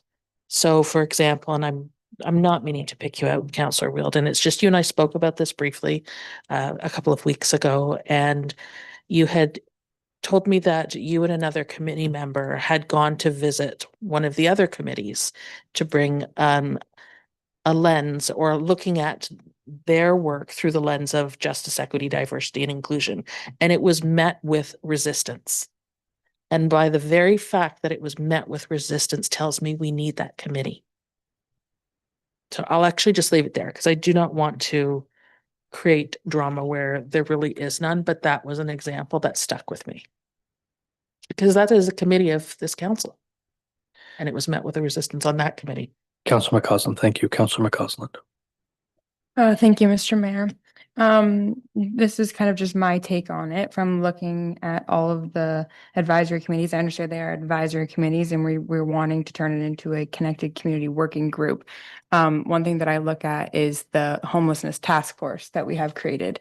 If we were to put all of these advisory committees into one, then essentially would we be able to umbrella a task force when we feel as though it's needed? To say an advisory, a rural advisory, the justice, equity, diversity, inclusion, and the environmental sustainability. If we could just task them when they're most in, I'm not saying that they're not important all the time, they're obviously important all the time, but when it needs to be really kind of narrowed down to it, if we could allocate it as a task force and still have that community working group. That's just my. Interesting. We can provide direction to any of our advisory committees or ask them for advice on anything we want them to do. But I think you raise an interesting point.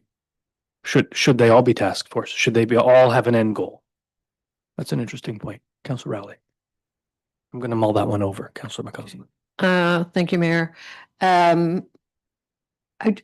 far as the Rural Advisory Committee, the same thing. They have a different perspective than some of us in the urban area do, and I would hate to see that kind of bundled into a lot of other things. As again, not a big budget item. The same thing. They meet quarterly. I'm not sure how often justice, equity, diversity, and inclusion meets, or the environment. I believe it's monthly, quarterly as well. So it's not that big a deal. I just want to go back to a comment that, and I'm not going to challenge or start anything here either, Councillor Butwell, but it comes back once again to defining terms of reference, to your previous comment. Consolidating some of these committees might be a good thing at some point. I'm not sure. I know staff in the report somewhere say, we have probably many committees than a lot of other communities in the area. However, we have many, many more interests, and we like to look at all of our community, not just specifically standing in one space or another. So I don't have any issue with keeping all of the committees. They all bring their, as I say, perspective to what we see here at council, and that kind of gives us more food for thought as we move forward in developing our community. I do just want to say, and I'm supportive of everything that's going on here, but let's not forget that staff are making some of these suggestions, I think, because they're feeling a little stretched. And so if by having 52 committees means we have to hire 3 more people, let's keep in mind what that cost has in mind. And is there a value proposition there? If we have to hire another person to help with these committees, is there a value proposition for the community? I'm not looking for an answer. I just I would like to ask a question. Okay. Is there, as far as advisory committees, I know we do it with our external boards and agencies as well. Is there opportunity? Does it need to be a staff member? Is there a way that committees could hire not hire, but I mean, kind of appoint their own secretary per meeting to make sure that minutes get to the clerk? If you want minutes that are not in keeping with the Municipal Act and how things run and how records are to be kept, then absolutely it would not be my recommendation. I think Just asking the question. I think a staff person or 2 need to be attached to each committee, 1 for record keeping and 2 for advice from municipal staffing level. Thank you very much. Councillor Butwell.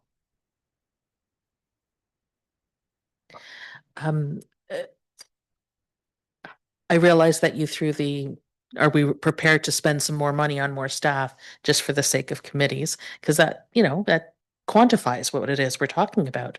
I'm not saying I would want to hire more staff. I'm not saying I'm not wanting to hire more staff, but the fact that we do have these committees shows that there's an interest by the community in these different things. And this is how they access and feel connected to their local government. This is their community. It's not ours. We just work in this building. And if the desire is there and the people show, even if it's in small numbers at first, then I think it's worth doing, and it's worth doing properly. And I appreciate that staff is feeling bogged down in all of these committee meetings. I really do. And we've spoken. I appreciate everything that you do in your clerk's department. I know that all of these little things get in the way of the other things as things continue to be put upon you. I wish there was a way to snap my fingers and say, well, here's another $75,000. Let's get another clerk.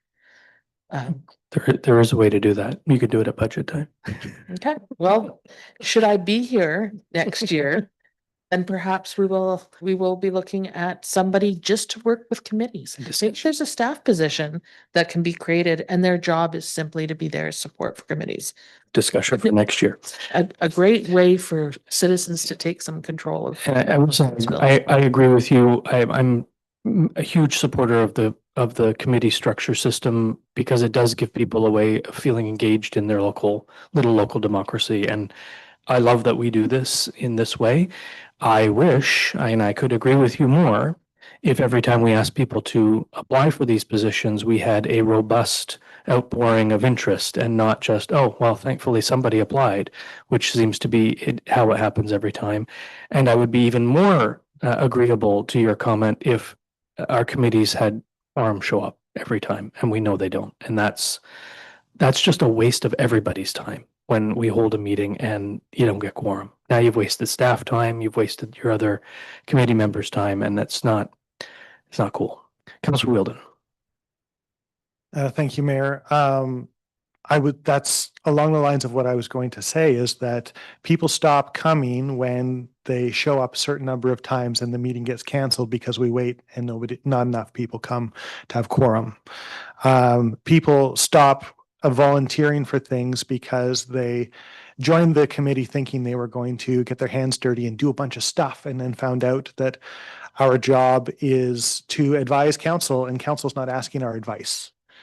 A lot of people, I hear regularly from committee members across a number of committees about feeling frustrated that we haven't achieved anything, feeling frustrated that there wasn't really anything to put on the agenda this time. Why did we have this meeting? I sent an email to Jessica earlier today saying, gosh, I can't make it to the next sustainability committee, and thinking I didn't have a lot to put on the agenda anyway, because we haven't heard back from SIA Partners in a while.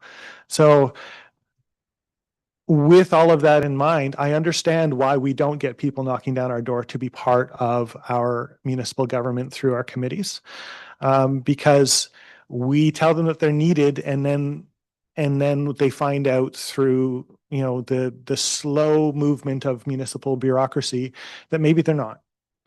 And so wanting to make sure that every meeting achieves something, wanting to make sure that we're not just on call and maybe no call is coming, I think is a really good thing. With regard to having advisory committees that are there to advise council when stuff comes up, I think it's really great to have someone on call if there is, if someone defaces the steps at the United Church again, or the crosswalk, and this is a equity, diversity, and inclusion and justice issue in Brighton, we should have people on call who can bring their perspective of their community.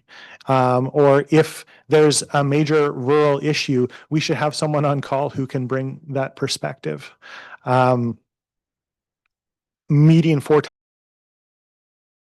and then wondering if they will or not is not necessarily the best use of our residents' time, certainly not of Jessica's time. And I always am struck when I see the word burnout in a staff report. So I want to acknowledge how important it is that if we're going to do this, we make it worth everyone's while. Having chaired a committee in last term of council that did not have clerical support, I do not recommend it. We were chasing our tails for the better part of a year, and we were just getting our feet under us when the election was called, and the next term of council, that committee was changed. The new terms of reference and our year of trying to figure out what it is we were going to do as a sustainability committee was almost entirely for naught. And most of those members did not come back or did not apply for the new committee.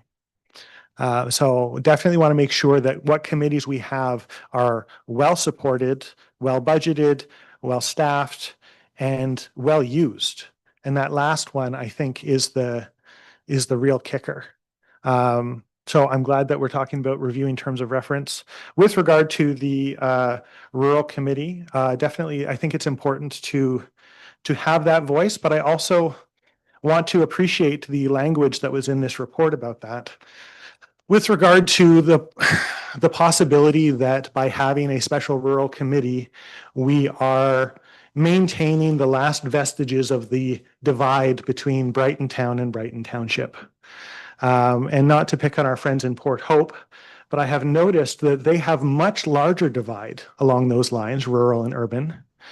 And you would think that they wouldn't, because they have a special ward for rural Port Hope. They have special tax rates even. They regularly go out of their way to acknowledge the rural area. And it seems like, if what you read on the internet is true, the rural Port Hopians are more upset than ever and feel less included than ever. And I think that Brighton has blazed a better trail in terms of emphasizing, at least as long as I've been here, that we are one community, and emphasizing that every rural resident is just as much a Brightonian as anyone in town, and vice versa. I think that that's better. And so I don't want to lose rural perspective, but as I tell people every year at election time, or every term at election time, if you want there to be rural representation on council, you should run. We very much welcome rural voices here. And we have a few of them here, even though they're not from the other side of the 401. Then the last thing I'll say about Rural Advisory Committee and potential Agricultural Advisory Committee is acknowledging that we're going to be appointing someone next term to the Northumberland County Food Policy Council, which is currently trying to recruit people from the Ontario Federation of Agriculture, and just recruited the chief economist from OMAFA. So getting lots of good perspectives from the ministry and from farmers, and hopefully from some Brightonians. Thank you for that. Any other discussion on this? Go ahead, Councillor Rowley. Thank you, Mayor. So Councillor Wilden brought up a good point regarding advisory committees, people who want to roll their shirt sleeves up and get into the dirt. I would suggest that you ask them to join both the Community Events Committee and the Applefest Committee, because we are always looking for committees members. And I would like to make a suggestion on that specifically, if to staff. If it could be reviewed and looked into and maybe a report come back that maybe the Community Events Committee and the Applefest Committee could be combined, as far as we are always striving to try to fill both of those committees. They could support each other. We get staff support, definitely from our Economic Development Department. If that could be maybe a consideration at some point, that those two could maybe overlap. One bigger committee to kind of, and then have each, have working people doing specific jobs. Are you suggesting adding something to this motion? This is where I need to do it. Exactly. Thank you. Well, since we're talking about consolidating a committee, we might as well add to this motion, or maybe take away from this motion, whatever we're going to do. Now's the time, though, because we're going to get through these 5 and you're going to wonder when your time is, and it would have been passed. So Okay. now's the time. Okay. Would add that? Yes, I would like to add that then. So if I put a wording that something like council consolidate the Applefest, is it called steering? Applefest Steering Committee and the Community Events and Civic Awards Steering Committee into an Events and Festivals Working Group? Come up with a name. I just did. Does that work for you? Works for me. Right. Having sat on it long enough, I never know which one of the committee meetings I'm at anyway, whether it's this one or that Well, one, but and there's a lot of overlap from a staffing perspective and from community correct. volunteer perspective. That's right. So we could have, I think, having one committee there could benefit. And certainly, like I say, we have good support from our ECDev department and certainly from the clerk's department as well. And I think, we could break into smaller little groups to kind of do the jobs. And that would certainly, because we are a once a month meeting for both committees. So that would save one night a month.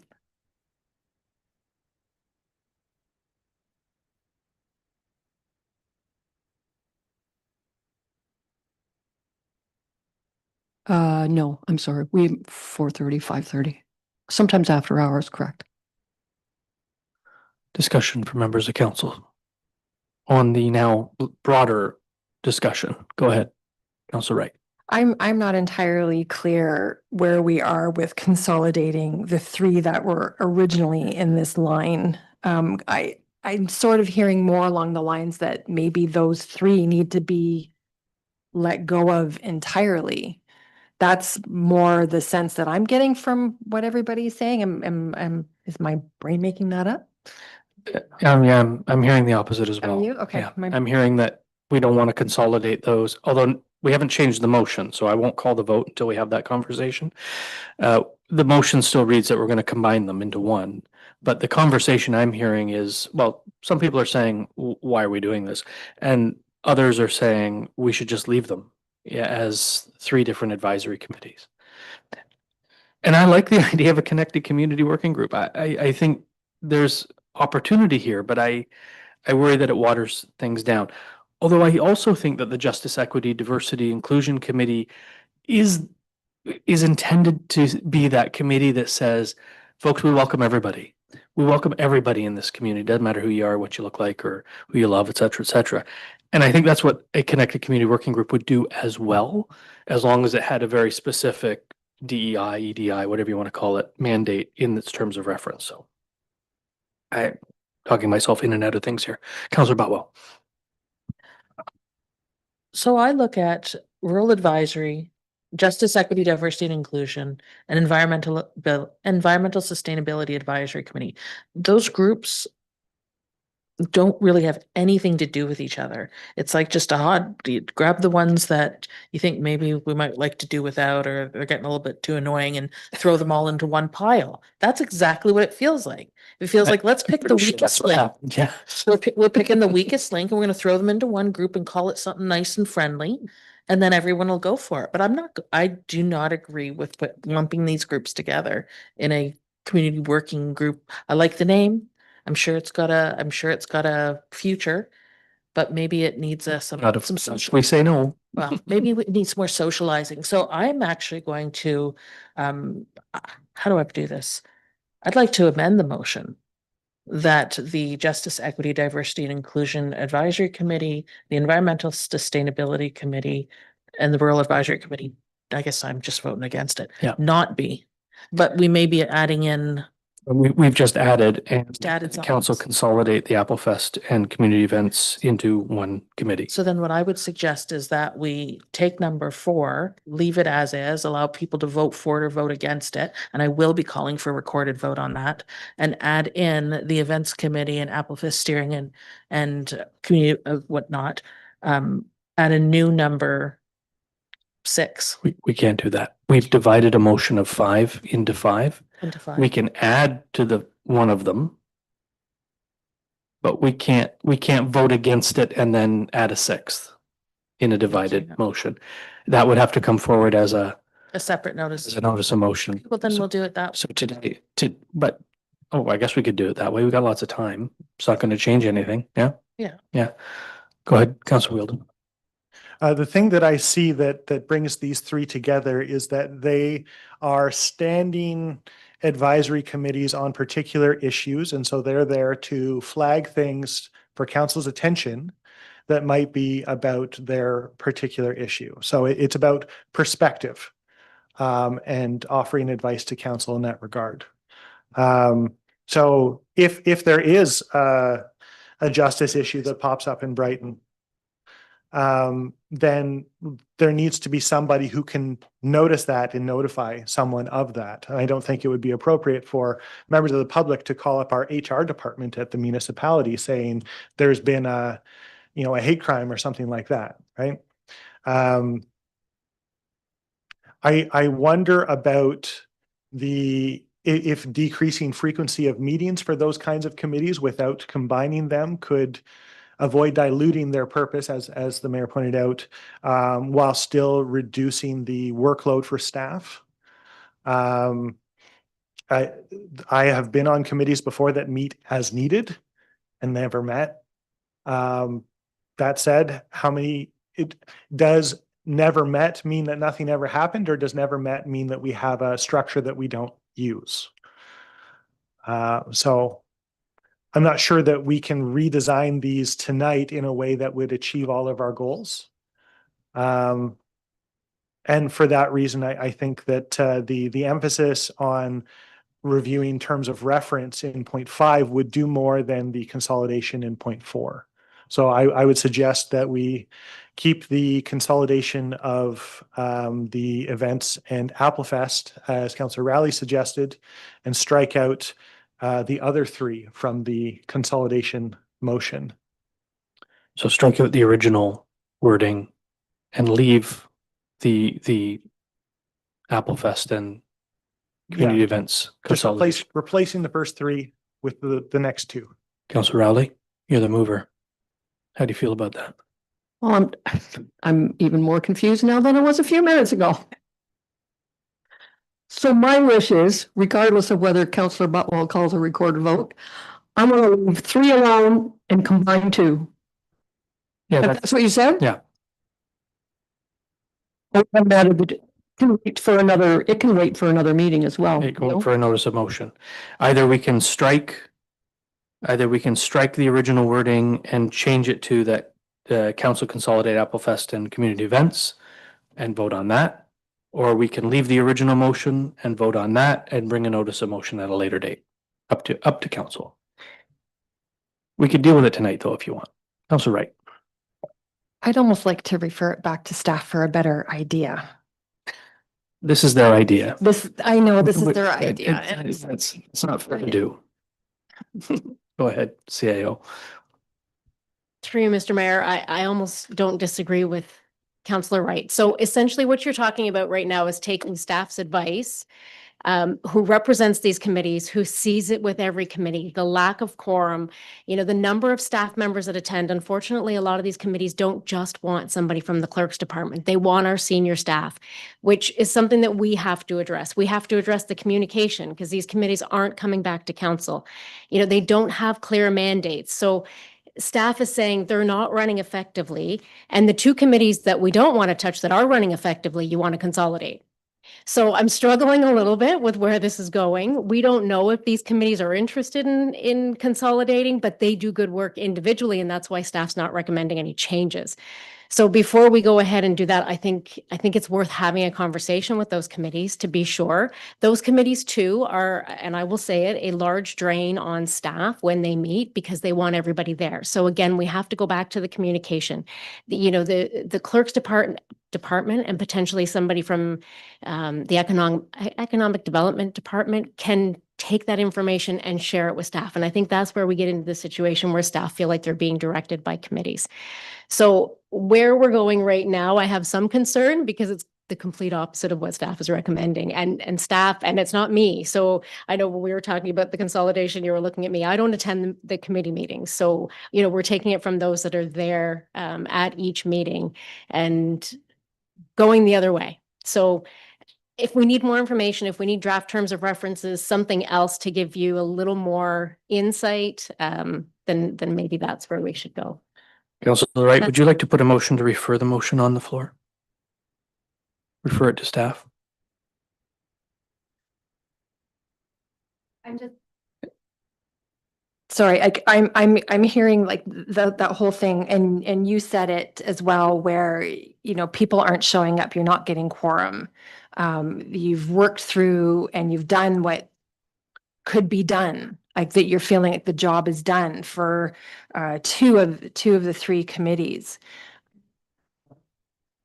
You didn't say half earlier, so I'm just finding it really strange to keep committees going if you can't get quorum to come and show up and do the things that that remain needing doing. Not that they aren't good ideas and shouldn't be done. But it's draining.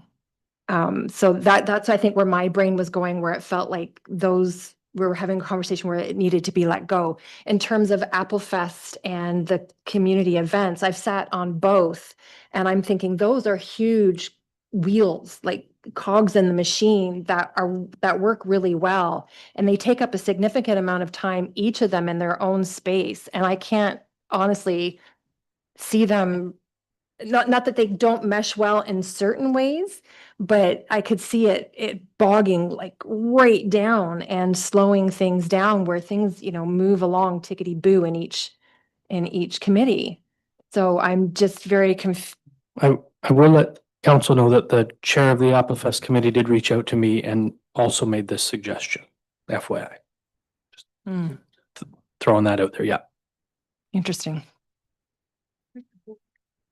Go ahead. Go ahead. Thank you again, Mr. Mayor. So I'm somewhat uncomfortable with this conversation because it sounds like there is this underlying message that committee work and people who, join these committees and want to attend and participate, but not maybe can always attend and participate every meeting if the meetings are during the day. Like you have meetings at 4:30, 5 o'clock. I've never had a meeting in the evening. It's always smack dab halfway through the morning. I feel like the committees are being treated a bit like an annoyance.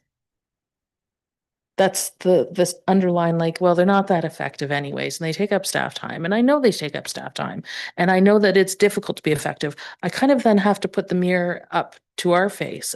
You, Councillor Wilton, you've mentioned several times, like, council's not asking these committees to do anything or for their opinion. So maybe this is a failing of the people who are sitting around this room and not engaging the committees that are in place. We certainly do not refer very many things to our advisory committees. That's absolutely true. So maybe the change needs to happen around this floor. I know that I try to look at everything through a justice, equity, diversity, and inclusivity or inclusion lens at this table. And I feel that if people of like mind aren't here, it's just going to go away anyways. I really feel like we're just paying lip service to something that is infinitely important. And that is a committee I sit on. So that's the one that I'm advocating for right now. Councillor Wheeldon. Thank you, Mayor. I do try to make sure whenever I'm chairing a meeting that we have a motion. We have done something as a committee that we can refer to council to make sure that we are always achieving something. But every time I'm in a meeting where we don't reach quorum, or where someone has to leave and we lose quorum, or someone drops off their call and we lose quorum, or we just get to the end of the meeting and have not moved anything, I see and sometimes hear from my committee members how frustrated they are. And so it's not just that it's an annoyance to staff or to council, it's an annoyance to the people who wanted to achieve something and were not able to. And so making sure that we have the opportunity to always be actually working on something, I think is important. But that said, a lot of the raison d'etre of these committees is not to be working on something, it is to be standing by. And so perhaps as we are reviewing terms of reference for committees, we could include in there a procedure for canceling meetings that don't need to happen. And just being open about that. And saying, maybe this meeting doesn't need to happen because there's nothing pressing in the community. Also, one thing I'm trying to get really a lot better at is telling my committee members, hey, if you hear about something in the community, you got to tell us. Like, please let us know. If there's an environmental issue that we should be talking about, I don't know unless you tell me. And we've had that come up at a different committee where, someone in the community had complained to them about something and we hadn't addressed it. And I said, oh, well, would have been nice to know. I'd love to address that, but we didn't hear about it. So improving communication and having a very clear reason for existing, I think, is really important, even just for the morale of our community members. And again, I do think that's the reason they don't show up. I also do want to apologize for getting way into the weeds on this conversation. Thank you for the course correction there, CAO. Councillor Wright. I think another question I have is just the timing of this. It's March. Election time is coming up. There may be very different people sitting around this horseshoe who have very different ideas about what committees they want to see. Like, why are we doing this right now? So this would come forward as a sort of, the committee structure would come forward as a recommendation from our council to the next, as we do with almost all sorts of business, especially this year. So it really just is, here's the ideas the last council had. Because we've been through a term with these committees, we know what's working, we know what's not working. And so here's our suggestion. The new council could very well go, we don't want any committees, or we need 500 committees. We don't know. Mr. Mayor, this is not council's idea. This is staff's idea.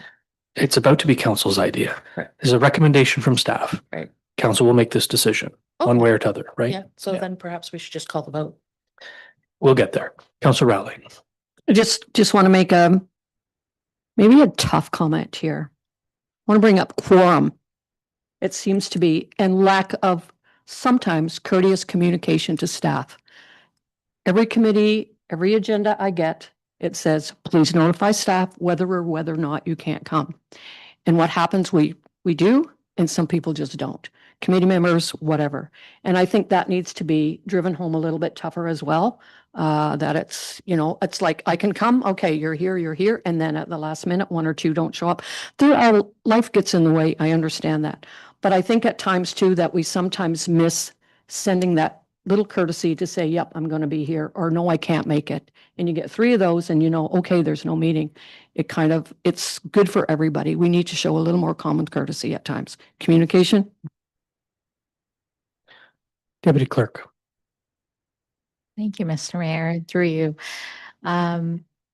Lots of great conversation, and I understand the concerns. I just want to kind of summarize my view of my recommendation. It's not because committees are annoying. They are probably one of the favorite parts of my job. And I've worked with every single committee, past and present. Since I started here almost 5 years ago, I have worked with every single committee and almost every single committee member, and have fantastic relationships with everyone in some form or another. The committees hold a special place in my heart. The committees do great work. The three that I was recommending that council consolidate also do great work. However, as mentioned, we struggle to get quorum. Sometimes we struggle to keep community members engaged. We struggle to keep the committees full. My vision, and I know it seemed weird, and it seemed weird when I pitched it to Candace, and it seemed weird when I pitched it to Alana, and the faces I got were interesting. But I see it very differently. As you mentioned, the Justice, Equity, Diversity, Inclusion Committee, they are the welcome committee. They've been deemed the welcome ambassadors now at Apple Fest. They're doing it again this year. I see them as the welcome to the community committee. Everyone is welcome here. That includes rural residents, which is why I looped in the rural committee in the first place with this committee. The other suggestion of looping in the Sustainability Advisory Committee, I know they're all very different, but they're all Brighton community residents, and they all do great community work. The Justice, Equity, Diversity, Inclusion Committee does a great job of bringing community together and welcoming everybody. The Rural Advisory Committee brings great perspective from the rural residents. The struggle with the Rural Advisory Committee is it's rural people talking to rural people and getting no further or different perspectives. And nobody is understanding the Rural Committee because they're only talking to each other. Maybe not everybody understands justice, equity, diversity, and inclusion because they're only talking to each other. Nobody's learning anything about environmental sustainability in the community because they're only talking to each other and they all already know it. My vision is bringing these great perspectives and these great things that they do in the community together. I know it sounds kumbaya, Mr. Mayor, but this is a great community with great perspectives that are different. They're siloed separately. And my vision and why I brought this wasn't because they are annoying. Sometimes it is annoying when we don't get quorum and put in all the effort and bring through all the people, but not everybody shows up. Yeah, there's annoyances. There's always annoyances. But having these three very different perspectives together may seem weird, but it doesn't seem weird to me. Justice, equity, diversity, and inclusion can give that perspective to the rural advisory group and the equity or the environmental sustainability committee and environmental, this is a shared knowledge and different perspectives together to bring together that community. That's where I got this connected community idea. And the reason being that these are all advisory groups that, as Councillor Wheeldon has really stressed, they're all really struggling to find their place. And I think making them working groups with them doing the work of saying, this is what we want to accomplish, bringing it to council and them getting that approval from council and then spending that time going off and completing those working tasks and then coming back to a diverse committee and saying, this is what I'm working on. What are you guys working on? Oh, that's a cool rural initiative, or that's a great way to include all the community for depending on what their kind of expertise would be. That was my vision with this. I know it's caused a lot of confusion.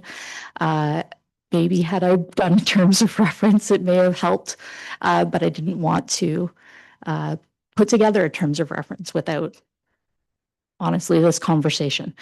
As far as your recommendation about combining the other two committees together, as Councillor Wright said, I wasn't recommending that because they seem to work well and don't fix what's not broken kind of thing. But I did not know that the chairman of this committee had recommended that as well. But absolutely happy to look into it. And, you know, as whatever decision is made, and if we're, you know, considering combining committees, I'm happy to have a larger conversation with anyone of council if there's still concerns while we work through this. Amen. Councillor Butwell. Through you, Mr. Mayor, to it's just coming up as Jessica. I'm sorry, that's so informal in this formal environment. In looking at the list of committees, I'm looking at Accessibility Advisory Committee, I'm looking at Homelessness Task Force, and I'm looking at Justice, Equity, Diversity, and Inclusion Advisory. Those all have overlapping components to them. That would make sense to me. Homelessness Task Force is over. It has come to its natural conclusion. Don't we have a... And accessibility is mandated by the province. Okay, but do we not have something else that we're doing locally for homelessness? Did I imagine that entire thing?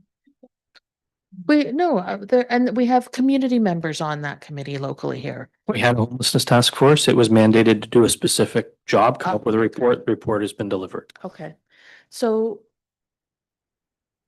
while it is mandated, can it not also be something more than just because accessibility falls under that umbrella as well? Like, I don't know, I'm looking perhaps to the clerk because they might. As long as we have an accessibility committee that deals with accessibility issues, we can add other things to its terms of reference without, as long as the provincially mandated terms are front and center. Front and center. That would make sense to me. That makes sense to me. I just don't see how, you know, every one of these committees are people who have a certain set of interests in this community. And so picking three of them and saying, well, you know, instead of being silos, let's all work together. I look at other ones and they all are their own little silos. So that's why it doesn't work for me, this grouping of three. Councillor Wheeldon. Thank you, Mayor. I really do appreciate the vision casting, Deputy Clerk. That was wonderful, and I'm happy to say kumbaya. There was more to my comment, and it's getting late.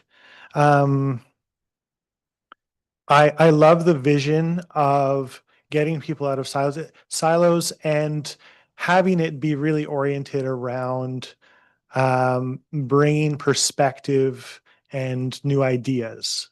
I think that's really charming to me. And the only thing that I will add to it, I think, is that we should pitch this to our committees rather than restructuring them first and hoping someone sticks around. Good point. Thank you for that. Councillor Wright. My instinct says that if we push the Rural Advisory Committee, the JEDI Committee, and the environmental group together, that I think it will make it all the harder in the long run. There's different passions, and potentially different worldviews, and you know, I get the unsiloing of the silos, but you have to have some common ground other than just being groups that maybe are a little less heard than others. I can't see consolidating those three. It doesn't work in my head. Thank you for that. And I appreciate what the team's trying to do in terms of unsiloing as well. But I also think that in some ways our committee structure is to be the silos and we're to be the unsiloed place where things come. And maybe we don't do that as well as we should. But when we learn, we know, and when we know, we do better. So good lesson for everybody. Thank you, Sensei. And sorry. Go ahead, Councillor Wright. And I do appreciate the vision, and I almost wish you had led with that because it would have made things make a whole lot more sense in my head with where you were going. All right, friends. So right now I have a motion that consolidates 3 into a connected community working group. I may have an addition to that motion. I'm not sure yet. That council consolidate Applefest and community events into one events and festivals working group. So Councillor Rowley is the mover. Where would you like to go with this motion?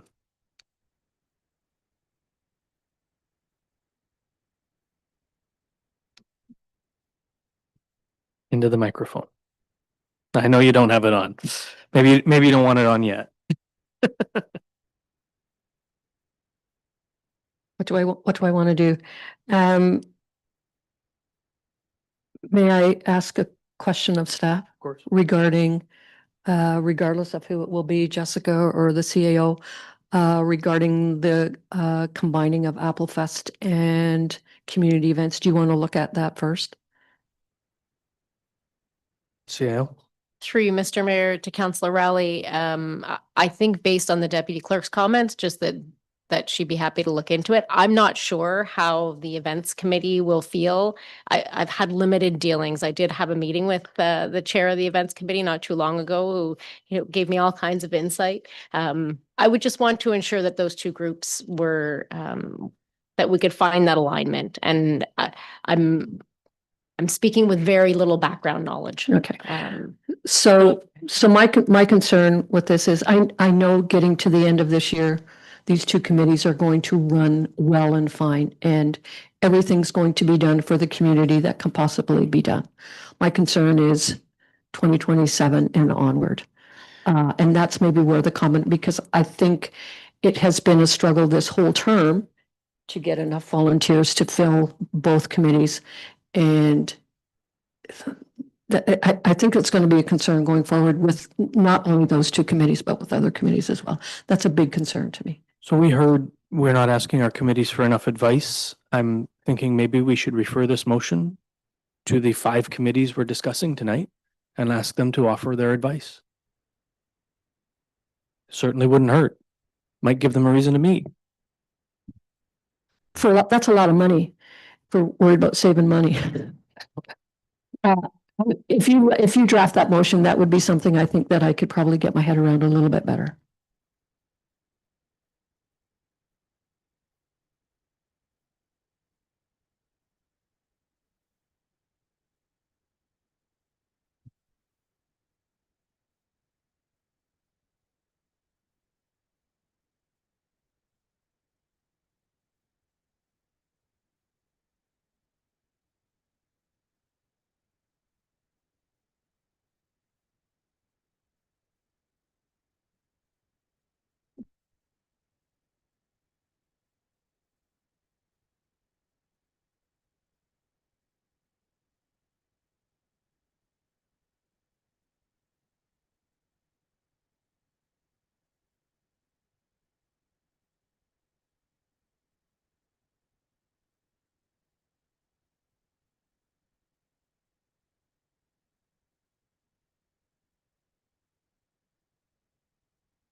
It's moved by Councillor Rowley, and I will need a seconder that council refer the motion to the Rural Advisory Committee, Justice, Equity, Diversity, Inclusion Committee, Environmental Sustainability Committee, Applefest Steering Committee, and the Community Events and Civic Awards Steering Committee for advice and recommendations. Is there a seconder? Thank you, Councillor Wright.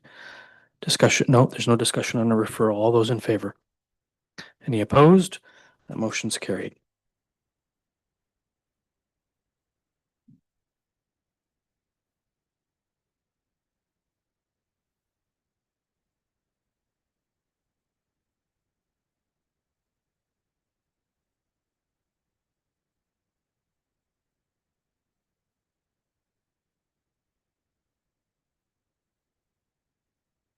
Number 5 from our divided motion, moved by Councillor Rowley, seconded by Councillor Wright. The council directs staff to draft terms of reference for the newly created Connected Community Working Group for council's consideration. I suggest we either defeat it or defer it. We can defeat it, it can come back. Yeah. If we defeat it, it comes back and we decide to create it, we got to do it anyway, but let's defeat it for tonight. All those in favor? Any opposed? Motion is defeated. It's okay. You don't have to be sorry. You wanted a terms of reference. I hear you, sister. All good. All good. You We got did where we say needed to go. who we want to defeat it, and she raised her hand.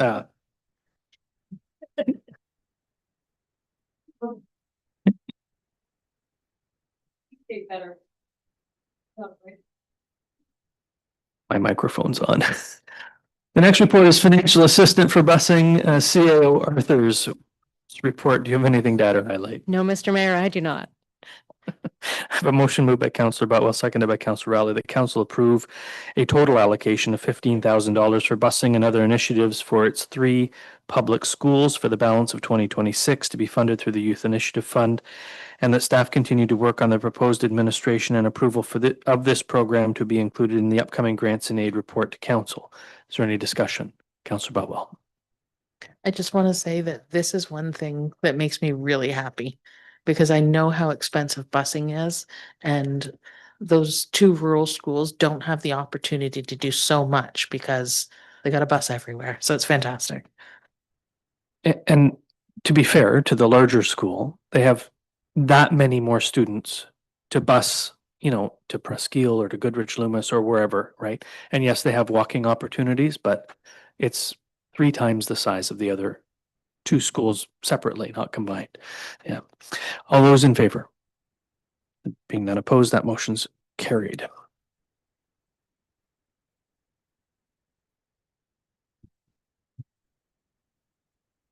Next report is a CAO ongoing report and capital projects update. CAO, do you have anything to add or highlight here?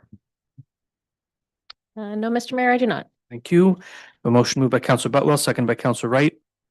The council received the CAO ongoing report and capital projects update. Is there any discussion? Councillor Rowley. Thank you, Mayor. That sounded really nice. Where are we with our new fire station RFP? According to the status, we were seeing it by the end of last year. Are we getting close to having a look at that? Chief? CAO? Through you, Mr. Mayor, to Councillor Rowley. We certainly are making progress. So it took us a little while working with the county paramedics and trying to find a concept that worked for everybody. I think as recently as about 3 weeks ago, we had a meeting where everybody is in agreement to what this looks like. So we have tasked our treasurer with coming together with a financial plan that we can bring back to council. So I would expect within the next meeting or 2, we will see that, and then we will talk about next steps on how we're going to move forward. Thank you both. Go ahead. This question would be for Parks and Rec, Ms. Hallam. Pickleball, tennis contracts, how are they coming along? Director Lennon. Thank you, Mr. Mayor, and through you. Yes, Manager Hallam and I have been working with the tennis club on an agreement. It was a bit of a challenge to get everybody together and on the same page. There's an executive change at the tennis club, and so we're just working with the new members there, but no new update. Thank you both. Any other questions? Councillor Butwell? Thank you, Mr. Mayor, and to Director Lynn. So where are we at in the process, other than they've changed executives and we're like a year later? Director Lennon? Yeah. Thank you, and through you, Mr. Mayor. Ultimately, there was an ongoing discussion about the lights and the ownership of the lighting and the standards moving forward on how they be maintained. We've resolved that, I believe. The new executive has a slightly different opinion than the old executive, so we're just trying to sit down with them to work through that. Follow up. So does that mean there is an agreement in draft form and they're wanting to change it now that they've changed their board, I guess it is. Director? Through you, Mr. Mayor. Yeah, we did have a draft agreement that we felt everyone could live with. And then there's just been some questions raised by the new executive, so. And do we have meetings scheduled in the coming weeks, months? What is our new time frame for this? Through the mayor, I have asked them to give me some times that would work for them, and we're just waiting to schedule that. Okay. So we're looking at this season's just going to go ahead like last season? Through the mayor. Yeah, as far as the use of the tennis facility and any discussions on maintenance will all continue as past practice. The only, I guess, real difference is that the tennis club is still paying for the hydro for the lights that we would assume ownership over once the agreement's signed. Okay. You good? I would agree. Councillor Wheeldon. Thank you, Mayor. We haven't heard from Director Walsh yet tonight, so I thought I'd put him in the hot seat for a moment. The sustainability plan is anticipated completion date Q1 2026, and we've got about a week left in Q1. I'm wondering if there's an update on that and on the transportation master plan. Thank you, Director Walsh, reminding you that Deputy Clerk Polly used all your words already, so good luck. All right. I had through the mayor to council, I was committed to bring one to the April meeting for the sustainability plan. So we have the vision statement to look at, whether we call it that or not, but we also have some action objectives, and they were preparing some metrics for return on investment if implemented for our decision making. I actually have a meeting with CI partners this week. Yeah. Thank you. Any further discussion? Oh, go ahead, Councillor Wheeldon. Sorry, that was one part of my question. The other part was transportation master plan. Director Lennon. Director Lennon. Thank you. Through the mayor, the transportation master plan was supported and approved by council. There's a couple policies that were recommended within the transportation master plan, and that involved community safety zones and general pedestrian movement. One thing that kind of put a pause on that was the discussion about school zones that council also approved late last year. The school zone signs haven't been installed yet because we couldn't install them this past winter. We were waiting on signage from the province as well. They promised to provide that. So it's been a bit of a process, but once those are installed shortly, we hope to come to council with the remainder of the pieces for the transportation master plan. And I understand the province did provide signs, but they were so large that they would have caused obstructions on the sidewalk. So we've gone back to them and asked for slightly smaller signs. It's through you. That is correct. The province did provide very large signs. There's an opportunity we may be able to use them some places, but they did provide smaller signs. But the delay was in the flashing beacons that accompany those signs. Thank you. Anything further from members of council? All those in favor of the motion? Being none opposed, that motion's carried. Now we have no notices of motions and no unfinished business listed. That brings us to bylaws. And I know, Councillor Wheeldon, you said things are getting late, but at this stage in another term of council that I was once on, we'd only be halfway there. So we're trucking along just fine.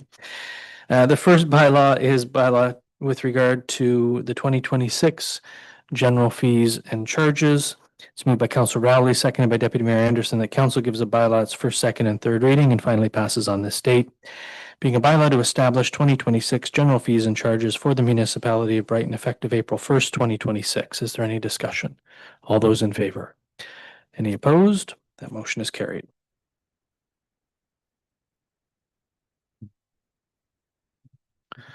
Next bylaw is the 2025 planning and building fees and charges. It's moved by Councillor Wright, seconded by Councillor Rowley.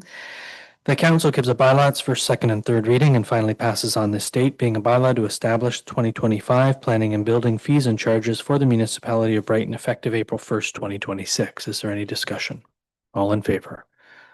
Being none opposed, that motion's carried. The next is the water and wastewater fees and service charges 2026. It's moved by Councillor Betwell, seconded by Councillor Rowley. The council gives a bylaw its first, second, and third reading and finally passes on this date, being a bylaw to establish water and wastewater fees and service charges for the municipality of Brighton, effective March 23rd, 2026, and repeal bylaw 019/2025. Is there any discussion? All in favor? Any opposed? That motion is carried. The next motion is delegated authority to enter into an agreement for the 2025-26 Community Emergency Preparedness Grant. It's moved by Councillor Betwell, seconded by Councillor Wright. The council gives a bylaw its first, second, and third reading and finally passes on this date, being a bylaw to delegate authority to the Chief Administrative Officer. Again, to delegate authority to the Chief Administrative Officer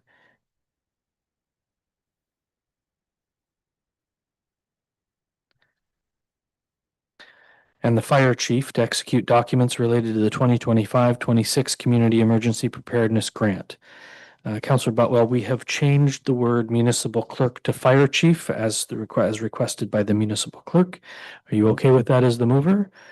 Thank you. Councillor Wright as the seconder. Any discussion on the motion? Those in favor? There being none opposed, that motion's carried.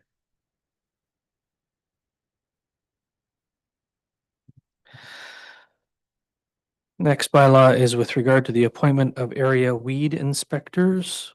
It's moved by Councillor Betwell, seconded by Councillor Wright. The council gives a bylaw its first, second, and third reading and finally passes on this date, being a bylaw to authorize the appointment of area weed inspectors. Is there any discussion? Those in favor? Any opposed? That motion's carried. And we will move right into reports and minutes of advisory committees of council and review teams. We have several here. I'm going to go down the list and ask the members if they have anything to highlight for us in the 2 or 1 or 2 minutes that are meeting minutes that are shown here. So the first is economic development, Deputy Mayor Anderson and Councillor Rowley. Anything to highlight? No? Community events and civic awards steering committee, Councillor Rowley, Councillor McCausland. Anything to highlight? One question might be on this one, it might be the other one without pulling it up. Please mark your calendars for April 23rd. I believe that is the night, the event of the what we talked about earlier. Volunteer stuff. The civic awards, if you will. Awards. Whatever. We're not calling them that anymore, but that's what they are. Yeah. April 23rd is our civic awards. What time? 5. Applefest Steering Committee, Councillor Rowley, Councillor Wright. Anything to highlight? Homelessness Task Force, Councillor McCausland, Councillor Wheeldon. Go ahead, Councillor Wheeldon. Thank you, Mayor. I'll just quickly summarize that we did in fact deliver our report. It has been published and has now been circulating throughout the county, and I've been getting feedback from people from within our municipality and from without. Some folks from Grafton took me out for coffee and asked me how they can do something similar in Alderman-Calderman. And I was talking with an Alderman-Calderman councillor today who says that they want to take our idea and adopt it to emphasize precarious housing in rural areas. And they specifically said, "You've got lots of that in Brighton too." And I said, "We sure do." So if anyone in Brighton is interested in learning more through engaging with what they're going to end up doing in Alderman-Calderman, I let me know. I'll keep you in the loop. Thank you for that. The next is the Accessibility Advisory Committee, Councillors Wheeldon and Wright. Anything to highlight? Recreation Facility Advisory Committee, Councillor Rowley. Wait for news coming down the pipe. I think we'll be a little bit longer. Thank you for that. Rural Advisory Committee, Councillors Betwell and McCausland. No. Justice, Equity, Diversity, and Inclusion, Councillors Betwell and Wheeldon. Go ahead. I think I've already described what we talked about at our last couple of meetings. Right. Community events and civic awards, we've already gone through that, but Councillor Rowley and McCausland, we got another one here. Good. I have a motion moved by, yes, you are. Councillor Rowley, seconded by Deputy Mayor Anderson, that council receive the following committee meeting minutes as presented: Economic Development Advisory Committee meeting minutes of December 4th and draft minutes of March 5th, 2026. It's December 4th, 2025, March 5th, 2026. Community Events and Civic Awards Steering Committee meeting drafts minutes of February 11th, 2026. Applefest Steering Committee meeting draft minutes of February 19th, 2026. Homelessness Task Force December 9th, 2025 and March 10th, 2026. Accessibility Advisory Committee November 13th, 2025. Recreational Facility Advisory Committee January 22nd, 2026. Rural Advisory Committee October 9th, 2025. Justice, Equity, Diversity and Inclusion Advisory Committee February 12th, 2026. Community Events and Civic Awards Steering Committee draft minutes of March 16th, 2026. Is there any discussion? All those in favor? Are there any opposed? That motion is carried.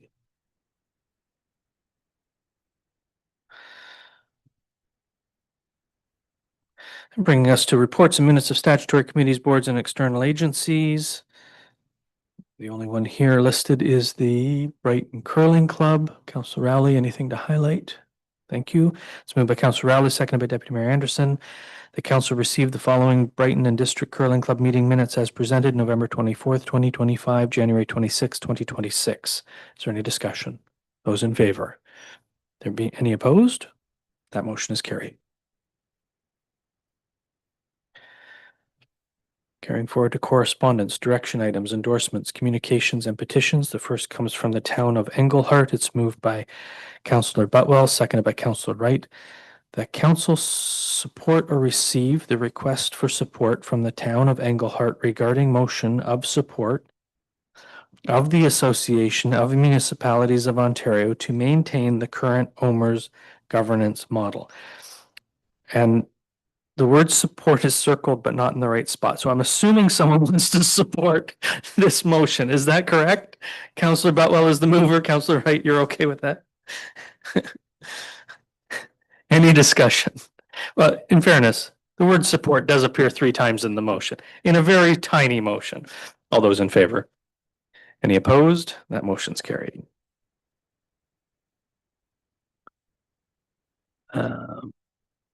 The next is a request for contribution to assist curlers along their way to the Nationals. It's moved by Councillor Wright, seconded by Councillor Rowley, that council support the request from Lisa Donovan, president of the Brighton and District Curling Club, of a contribution of $1,000 to support Dawn and Nancy Shepherd, the newly crowned provincial champions, for the 2-person stick curling to compete for the national title in Wolfville, Nova Scotia. And before I ask for a mover, I would ask staff, do we know where we would get that money from? And should we include it in the motion? Yeah, I know. Go ahead. Through your worship, there would be remaining budget in the grants and aid line item at this time. Should we include that in the motion? Probably wise. Sure. It won't hurt. Councillors Wright and Rowley, if I add that, you're okay with that? May I just give a short explanation? Yeah. So last year, we also sent to, or the municipality supported with $1,000 to send Caroline Watt and Nancy Shepherd. They went out west for the $1,000. Last year, the competition was earlier in the year, so they were able to request before the grants and aid discussions were over. This year, the competition was a little bit later, so that's why they missed the deadline for the grants and aid program. I did speak with both the CAO and the treasurer on this and thought it would be okay to do it this way and hope that it would be able to come out of the grants and aid balance. Thank you for that. I have added the words to be funded through grants and aid at the bottom. That's the only change to the motion that you've authorized. Is there any further discussion on this motion? All in favor? Any opposed? The motion's carried.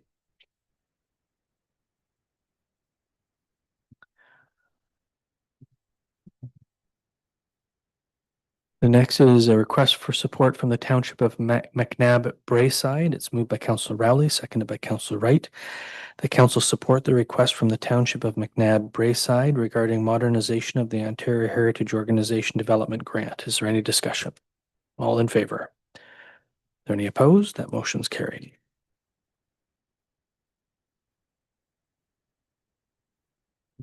The next is a request for support from Trustee Dixon. It's moved by Councillor Butwell, seconded by Councillor Rowley. The council support the request from Public School Board Trustee Cindy Dixon regarding protecting local voice in public education. Is there any discussion?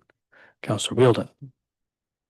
I just want to point out that this is part of a pattern of removing local voice from a number of different things through consolidation of school boards in some places, conservation authorities everywhere, and even whole towns in other parts of the province. So definitely an important year to have an election to talk about democracy and the importance of local voices. Thank you for that. Anything further on this motion? I'm not in support of this particular request. I actually think that the school board system needs a significant change to the one we're seeing today, and I actually support the provincial government in its want to make significant changes to the trustee level here. So, any further discussion? All those in favor? Any opposed? Motion is carried.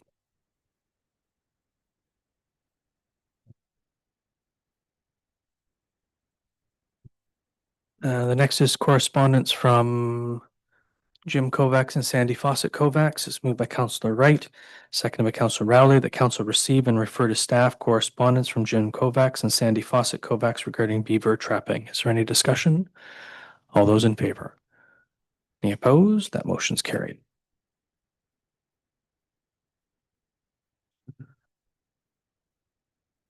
And moves into FYI correspondence is moved by Councillor Butwell, seconded by Councillor Rowley. The council received for information the updates from Northumberland County for March 2nd to 13th and March 16th to 27th, 2026. Is there any discussion?